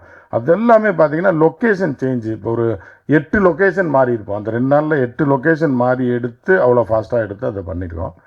ஸோ இந்த மாதிரியான இதெல்லாம் வந்து எங்களுக்கு வந்து ஒரு உந்துதலாக இருந்தது. இந்த மாதிரியா ரொம்ப சின்ன பட்ஜெட்டில் பண்ணணும் அப்படின்றதுல இருந்ததுனால இப்படியெல்லாம் வந்து இதை நாங்கள் பண்ண முடிஞ்சது அப்படின்னு பார்க்குறோம். இதை ஒரிஜினலாக பண்ணியிருந்தோம்னா நிறையா செலவு பண்ணி தான் பண்ணியிருக்கோம். அதுக்கு எல்லாரோடைய ஒத்துழைப்பு, இப்போ டைரக்டராக இருந்தாலும் சரி, கோ ப்ரொடியூசராக இருந்தாலும் சரி, கேமராமேனாக இருந்தாலும் சரி, கிம்பல் ஆப்ரேட்டராக இருந்தாலும் சரி, படத்துக்கு என்னுடைய அருமை நண்பர் ஆர்மும் 2 நாள் ஒர்க் பண்ணார். அவர் திரைத்துறையில் ஒரு நீண்ட அனுபவம் வாய்ந்த ஒரு 4-5 படங்கள் செய்த ஒரு கேமராமேன். அவரும் எனக்காக 2 நாள் வந்து ஒர்க் பண்ணி கொடுத்தாரு. ஸோ இப்படி நிறைய நண்பர்களோட உதவியோடு இதை முடிச்சிருக்கோம், அந்த படத்தை முடிச்சிருக்கோம். இதுக்கு முன்னாடியே நம்ம பண்ணியிருக்கலாம். இந்த ப்ரொடக்ஷனை பொறுத்தளவுக்கு நம்ம ஒரு பத்திரிக்காரனை பார்த்துருப்போம். சில பேர் வந்து ப்ரெஸ் மீட் வைப்பான், எல்லாத்தையும் சொல்லுவாங்க. இப்போ பூஜை அன்னைக்கு பார்த்தீங்கன்னா பேசுகிறது வேறு மாதிரி இருக்கும், ஆனால் அந்த படமே எடுக்க மாட்டாங்க. அது ஒரு பப்ளிசிட்டிக்காக, ப்ரெஸ்ஸில் பேர் வரும் அப்படின்றதுக்காக எல்லாம் பார்த்துருக்கோம். அதை நம்ம பத்திரிக்கையாளராக பார்த்துருக்கோம். ஸோ அப்படிலாம் இருக்கக்கூடாது. படத்தை முடித்து விட்டு தான், படத்தை ஃபஸ்ட் காப்பி அவுட்டு எடுத்துட்டு தான் இந்த படம் பண்ணுறோன்னே யாருக்குமே தெரியாது. கிருஷ்ணவேலு அது வரைக்கும் சொன்னதே கிடையாது. அது பழைய நண்பர்கள், அவருக்கு தெரியும். யூடியூப் ரூட்டர்ஸாக இருந்தாலும் சரி, இப்போ நம்ம செந்தில்வேல், நம்ம ஜீவாக்கெல்லாம் ரைட்டாக தெரியும், ஆனால் என்ன பண்ணுறாங்கன்னு தெரியாது. அதே மாதிரி இன்னொரு மிகப்பெரிய நன்றியை சொல்லணும் என்னென்னா, மிக வந்து டாப்பில் இருக்கக்கூடிய, நீங்கள் இந்த ஓ சொல்கிறியா மாமா, ஓ சொல்கிறியா மாமா பாட்டு வந்து கிளின்னு கிழிச்சிட்டு இருக்கு எல்லா இடத்துலையும். எங்கே போனாலும் அந்த பாட்டு பாடிக்கொண்டிருக்கிறது. ஸோ அந்த நேரத்தில் வந்து நட்பின் காரணமாக ஒரு சிறிய பட்ஜெட் படத்திற்கு ஒரு பாடலை எழுதி கொடுத்துருக்கிறார் என்னுடைய அருமை சகோதரர். மிகப்பெரிய இன்றைக்கி டாப் 3 கவிஞரில் அவர் ஒருத்தர். இன்றைக்கி வந்து பார்த்திங்கன்னா தெலுங்கில் போய் கேட்டிங்கன்னா, கன்னடத்தில் கேட்டிங்கன்னா இவர் பேரை தான் சொல்லுவாங்க. ஸோ அப்படி ஒரு கவிஞர் வந்து என்னென்னா, சொன்ன உடனே வந்து சில காட்சிகளை அவருக்கு காமிச்ச உடனே நான் எழுதி தரேன், ஒன்றும் பிரச்சனை இல்லைன்னாரு. அதே மாதிரி இசையமைப்பாளர் பார்த்தீங்க அப்படின்னா, இப்போ பிக் ஸ்க்ரீனில் இன்றைக்கி தான் போட்டு பார்க்குறோம். அதுக்கு முன்னாடி நம்ம மினி ப்ரிவியூவில் போட்டு பார்த்துருக்கோம். அதுலேயே அதோட எஃபெக்ட் தெரியும். இன்றைக்கி பிக் ஸ்க்ரீனில் பார்க்கும்போதும் இந்த மாதிரி ஒரு தியேட்ரிக்கல் எஃபெக்டில் பார்க்கும்போது அவரோட ஒர்க்கு வந்து மிக அருமையான ஒர்க்கு. மிக அருமையாக அந்த ஒரு பாட்டை வந்து நண்பர் போட்டிருக்காரு. அதும்போது அவர் எங்கள் ஊருக்காரரு, ஏன்னா போட்டிருக்காரு அப்படிங்கும்போது எனக்கு மிகுந்த சந்தோஷம், பெருமை. அதே மாதிரி சாருக்கு நன்றி சொல்லிக்கிறேன். ஏன்னா விவேகா சாருக்கு, டேரக்டர் சார்புலையும் நன்றியை சொல்லிக்கிறேன். ஏன்னா அவர் வந்து எனக்கு ரொம்ப நெருங்கிய நண்பர். நாங்கள் பல நாடுகளுக்கெல்லாம் போய் சுற்றியிருக்கோம், தமிழ் மாநாடுகளுக்கெல்லாம் போயிருக்கோம். ஆனால் அவர் ரொம்ப யதார்த்தமான, ரொம்ப கேஷுவலான ஒரு மனிதர் அப்படின்றது எனக்கு தெரியும். அதை பற்றி நம்ம இப்போ சொன்னோன்னா, இப்போ நம்ம பாட்டு எழுதினாலும் புகழ்ந்து சொல்கிறாங்கன்னு சொல்லுவாங்க. ஸோ அந்த மாதிரி அவருக்கும் என்னுடைய நன்றியை தெரிவித்துக் கொள்கிறேன். நான் வந்து இப்போ கிருஷ்ணவேல் அவர்களுக்கும் ஒத்துழைப்பு கொடுத்த கிருஷ்ணவேல் அவர்களுக்கும் நன்றி. அதனால் எல்லாரோடைய ஒத்துழைப்பு, எல்லாரும் யாருக்குமே எந்த ஈகோவும் கிடையாது. எல்லாருமே நண்பர்களாக இருந்ததுனால தான் ஐசுவாக இருந்தாலும் சரி, கணேஷாக இருந்தாலும், கணேஷ் வந்து அந்த சாங்குக்காக கணேஷை ஷூட் பண்ணோம். ஏன்னா அதில் வேஸ் எதுவுமே வராது. அது வாய்ஸ், வில்லனோட வாய்ஸ் யார் அப்படின்னு பார்த்தீங்கன்னா கணேஷ் தான் ஹீரோ கம் வில்லன் அந்த கேரக்டரில். அது வாய்ஸ் யார், உண்மையான வில்லன் ஹீரோ யாருன்னா இவர் தான், கிருஷ்ணவேலோட வாய்ஸ் தான் அது. ஏன்னா அந்த வாய்ஸ் வந்து அந்த படத்துக்கு ஒரு பெரிய ப்ளஸ். நான் வந்து நிறையா இதை மாற்றிருக்கோம். எல்லா அது ஹீரோயின் வந்து சில சூழ்நிலையில் டோட்டலாக எல்லா ஹீரோயின் வாய்ஸ் ஃபுல்லாக ஐசு மாற்றினோம். ஃபுல்லாகவே ஃபஸ்ட்லேருந்து மாற்றினோம். ஹீரோ வாய்ஸ் வேறு ஒருத்தர் எல்லாத்தையும் மாற்றிட்டோம். ஆனால் அதில் வந்து ஒரு மிக முக்கியமான, அதில் ஒரு நடுவில் போகக்கூடிய ஒரு முக்கியமான லைன் என்னென்னா கிருஷ்ணவேலோட வாய்ஸ். ஸோ அது மிகப்பெரிய ஒரு பலமாக இந்த படத்துக்கு இருக்கும். அவர் அந்த மாடுலேஷன் யதார்த்தமாக அவர் பேசியிருக்காருன்னு நினைக்கிறேன். நடைமுறையில் பேசினாரான்னு தெரியல. அது ரொம்ப இன்ட்ரெஸ்டிங்கான ஒரு வாய்ஸ். அது நீங்கள் பார்த்தீங்கன்னா நிச்சயம் பாராட்டுவீங்க. அதே மாதிரி இங்கே வந்திருந்த இப்போ டிஎஸ்ஆர் சுபாஷ் அவர்களுக்கும், என்னுடைய அருமை நண்பர் அப்பு பாலாஜி அவர்களுக்கும், கமலஹாசன் அவர்களுக்கும், என்னுடைய அருமை நண்பர் ரமேஷ் இதில் கொண்டு வரணும்னு நினச்சேன். அதே மாதிரி எங்களுடைய டைரக்டர் சுரேஷ், என்னுடைய நெருங்கிய நண்பர் எத்தன் படத்துடைய இயக்குனர், நியா 2 போன்ற படங்களை இயக்கிய ஒரு சீனியர் இயக்குனர், எனக்கு நீண்ட கால நண்பர், பர்சனல் நண்பர். இங்கே வந்து வாழ்த்துனதுக்கும் நன்றியை தெரிவித்துக் கொள்கிறேன். அதே மாதிரி பார்த்திங்கன்னா ப்ரொடியூசர் கவுன்சில் ராஜா சார், அது வந்து என்னென்னா அது நான் பணம் போடாத பார்ட்னர் மாதிரி அவர், அந்த மாதிரி 2 பேரும் அவ்வளோ க்ளோஸு. அந்த மாதிரி இருக்க என்ன அருமை நண்பர் கசாலி, எனக்கு மிக அவசரம்னா மட்டும்தான் அவர் ஞாபகம் வரும், கூப்பிடுவேன். மித்த நேரத்தில் மறந்துடுவேன் அவரை, அது அவருக்கே தெரியும்.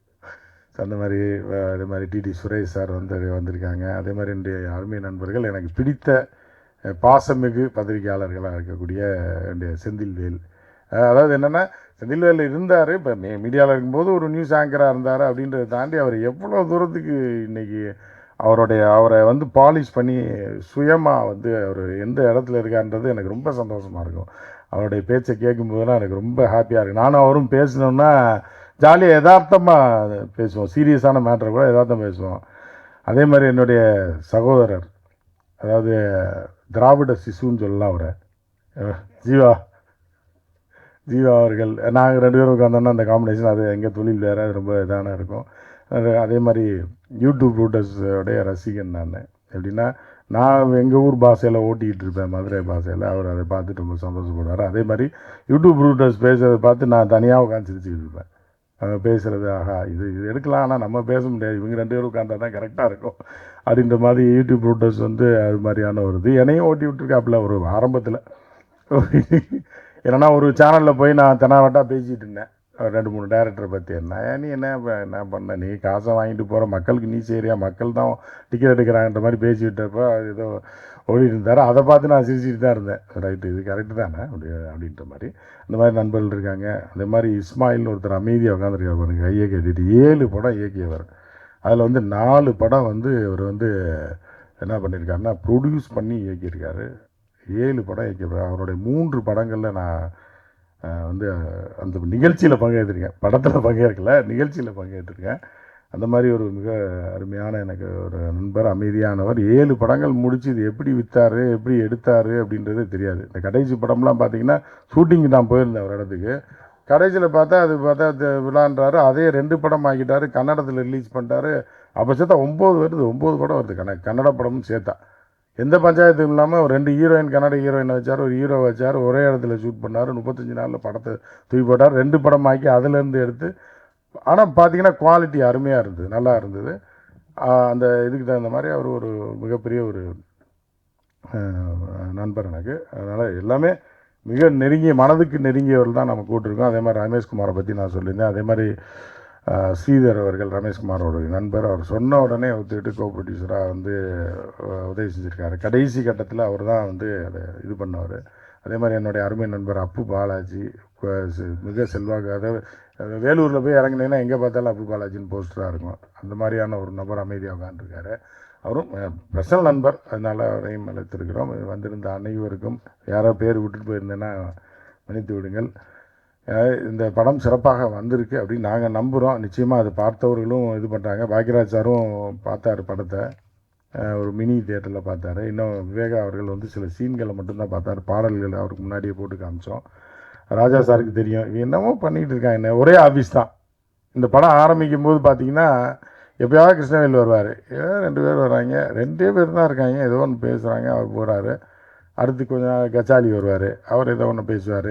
சரி ஏதோ வீடியோ யூடியூப்க்கு எடுக்கிறாங்க போல நினச்சிட்டு இருப்பார் ராஜா சார். அப்புறம் என்ன சார் படம் கிட்டன்னு ஏதோ கால்தல் விழுந்துச்சு அப்படின்னு வராமல், அப்புறம் ஐஸு வரும், தின்னு வரும், சாப்பிடுவாங்க, போவாங்க, ஒய்ஃபு வருவாங்க, போயிடுவாங்க. சரி ஏதோ வர்றாங்க போகிறாங்க அப்படின்னு நினச்சிட்டு இருந்தால் படத்தை முடிச்சிட்டிங்களான்னு சாக்கா கேட்டார். என்னங்க சொல்கிறீங்க அப்படின்னாரு. ஆமாம், உங்கள் ஆஃபீஸில் இதான், ஒரு ஆஃபீஸில் வந்து இவர் ஒரு ரூமு, எனக்கு ஒரு ரூம், அதில் ஒரு யூடியூப்பும் இருக்கும், ப்ரொடக்ஷன் இதுவும் இருக்கும். ஆனால் அது ப்ரொடக்ஷன் மாதிரியே தெரியாது. சில நேரம் அங்கேயே தூங்கிடுவேன் நான், ஒரு 2 மணி ஆகும். இதையும் முடிச்சுட்டு இது யூடியூபுக்கு எடுத்துகிட்டு அப்படியே தூங்கிடுவோம். அங்கேயே சாப்பிடுவோம், வெளியில் ஆர்டர் பண்ணி சாப்பிடுவோம். அதுக்கு எந்த நம்ம மேனேஜர் வரும், அவரும் என் ரூம்லேயே படுத்திருப்பார். சாப்பாடு வாங்கிட்டு வர, ஃபோன் பண்ணுவார், அங்கே பேசுவார். இப்படியே ஒரு சிம்பிளாகவே சத்தம் இல்லாமல் நகர்த்தி இந்த படத்தை முடிச்சுட்டு தான் வெளியில் கொண்டு வரணுன்ற இதில் முடிந்து ஃபஸ்ட் காப்பி அவுட் எடுத்து அதை பார்த்து எங்களுக்கு திருப்தி ஆனதுக்கு பிறகு தான். இன்னும் வந்து பத்திரிகை நண்பர்கள் யாருக்குமே வந்து இன்னும் இது போடல, ப்ரிவ்யூ போடல. ப்ரிவ்யூக்கு தான் அவர்களுக்கு சிறப்பாக கொண்டு போய் எல்லாத்தையும் காட்டணும். அவங்க பார்த்துட்டு அவங்க கருத்தை சொல்லுவாங்க, என்னுடைய அருமை சகோதரர்கள். ஸோ அது அடுத்த வாரம் இல்லை ஒரு 10 நாளில் அது நடக்கும். படத்தை முடித்து விட்டு தான் செய்ய வேண்டும் என்பதற்காக தான் இந்த பாடலை இப்போது படத்தை முடித்து விட்டு ரிலீஸ் பண்ணி எல்லாத்துக்கும் தயாராக வச்சுருக்கோம், பிளேட்டில் வச்சுருக்கோம் படத்தை. ஸோ இந்த 2 பாடலையும் இந்த இந்த இது ட்ரெய்லர் கூட நேற்று நைட்டோட நைட்டாக கட் பண்ணி டிஜிபி பண்ணி டக்குன்னு சரி போடலாம் அப்படின்னு கடைசி நேர முடிவில் தான் போட்டோம். பல பேர்கள் கூட அதில் போடாமல் விட்டுருப்போம். ஸோ திடீர்னு அது டைட்டில் போய் உட்காரல, அதனால கிராஷ் ஆயிடுச்சு. அதுக்கப்புறம் காலையில் 3 மணிக்கு தான் அவுட் எடுத்து அதுக்கப்புறம் திருப்பி வந்து இங்கே போட்டு பார்க்க முடியல, அந்த மாதிரி போட்டோம். அதே மாதிரி வந்து இன்னொரு விஷயத்தையும் சொல்லணும், இந்த தேட்டருக்கு ரொம்ப நன்றி சொல்லணும், பிரசாத் தேட்டருக்கு. இதை நன்றி உரையாகவும் நான் பயன்படுத்திக்கிறேன். என்ன அப்படின்னு இன்னும் நிறையா பேச வேண்டியது இருக்குது, சிறப்புரையே இருக்குது. சிறப்புரையை உட்காந்துருக்காரு. அதாவது இப்போ குறைந்த பட்ஜெட்டில் ஒரு அட்வான்ஸை மட்டும் வாங்கிட்டு பண்ணுறாங்கல்ல பிரசாத். எவ்வளோ பெரிய கம்பெனி வந்து எங்களை போன்ற ப்ரொடியூசர்லாம் திடீர்னு 35,000 கேட்டுங்க 40,000 கேட்டால் எடுத்துகிட்டு வராமல் வந்திருப்போம். ஆனால் சரி 10,000 இருக்கா, சரி ரைட்டு, மேலாளர் அவர்களுக்கு நன்றியை சொல்லுங்கள். 10,000 சரி ஓகே சார், ஒன்றும் பிரச்சனை இல்லை சார், ஒரு ரிசிப்டை போட்டு கொடுத்து பேலன்ஸ் நீங்கள் அன்றைக்கி ஃபங்க்ஷன் அன்றைக்கி கொடுங்க அப்படின்ற மாதிரியான ஒரு தேட்டர், இவ்வளோ பெரிய தேட்டர் சென்னையில் இருக்குன்றதே ஒரு மிகப்பெரிய விஷயம். ஸோ அவர்களுக்கு நான் நன்றியை தெரிவிக்கிறேன். அடுத்து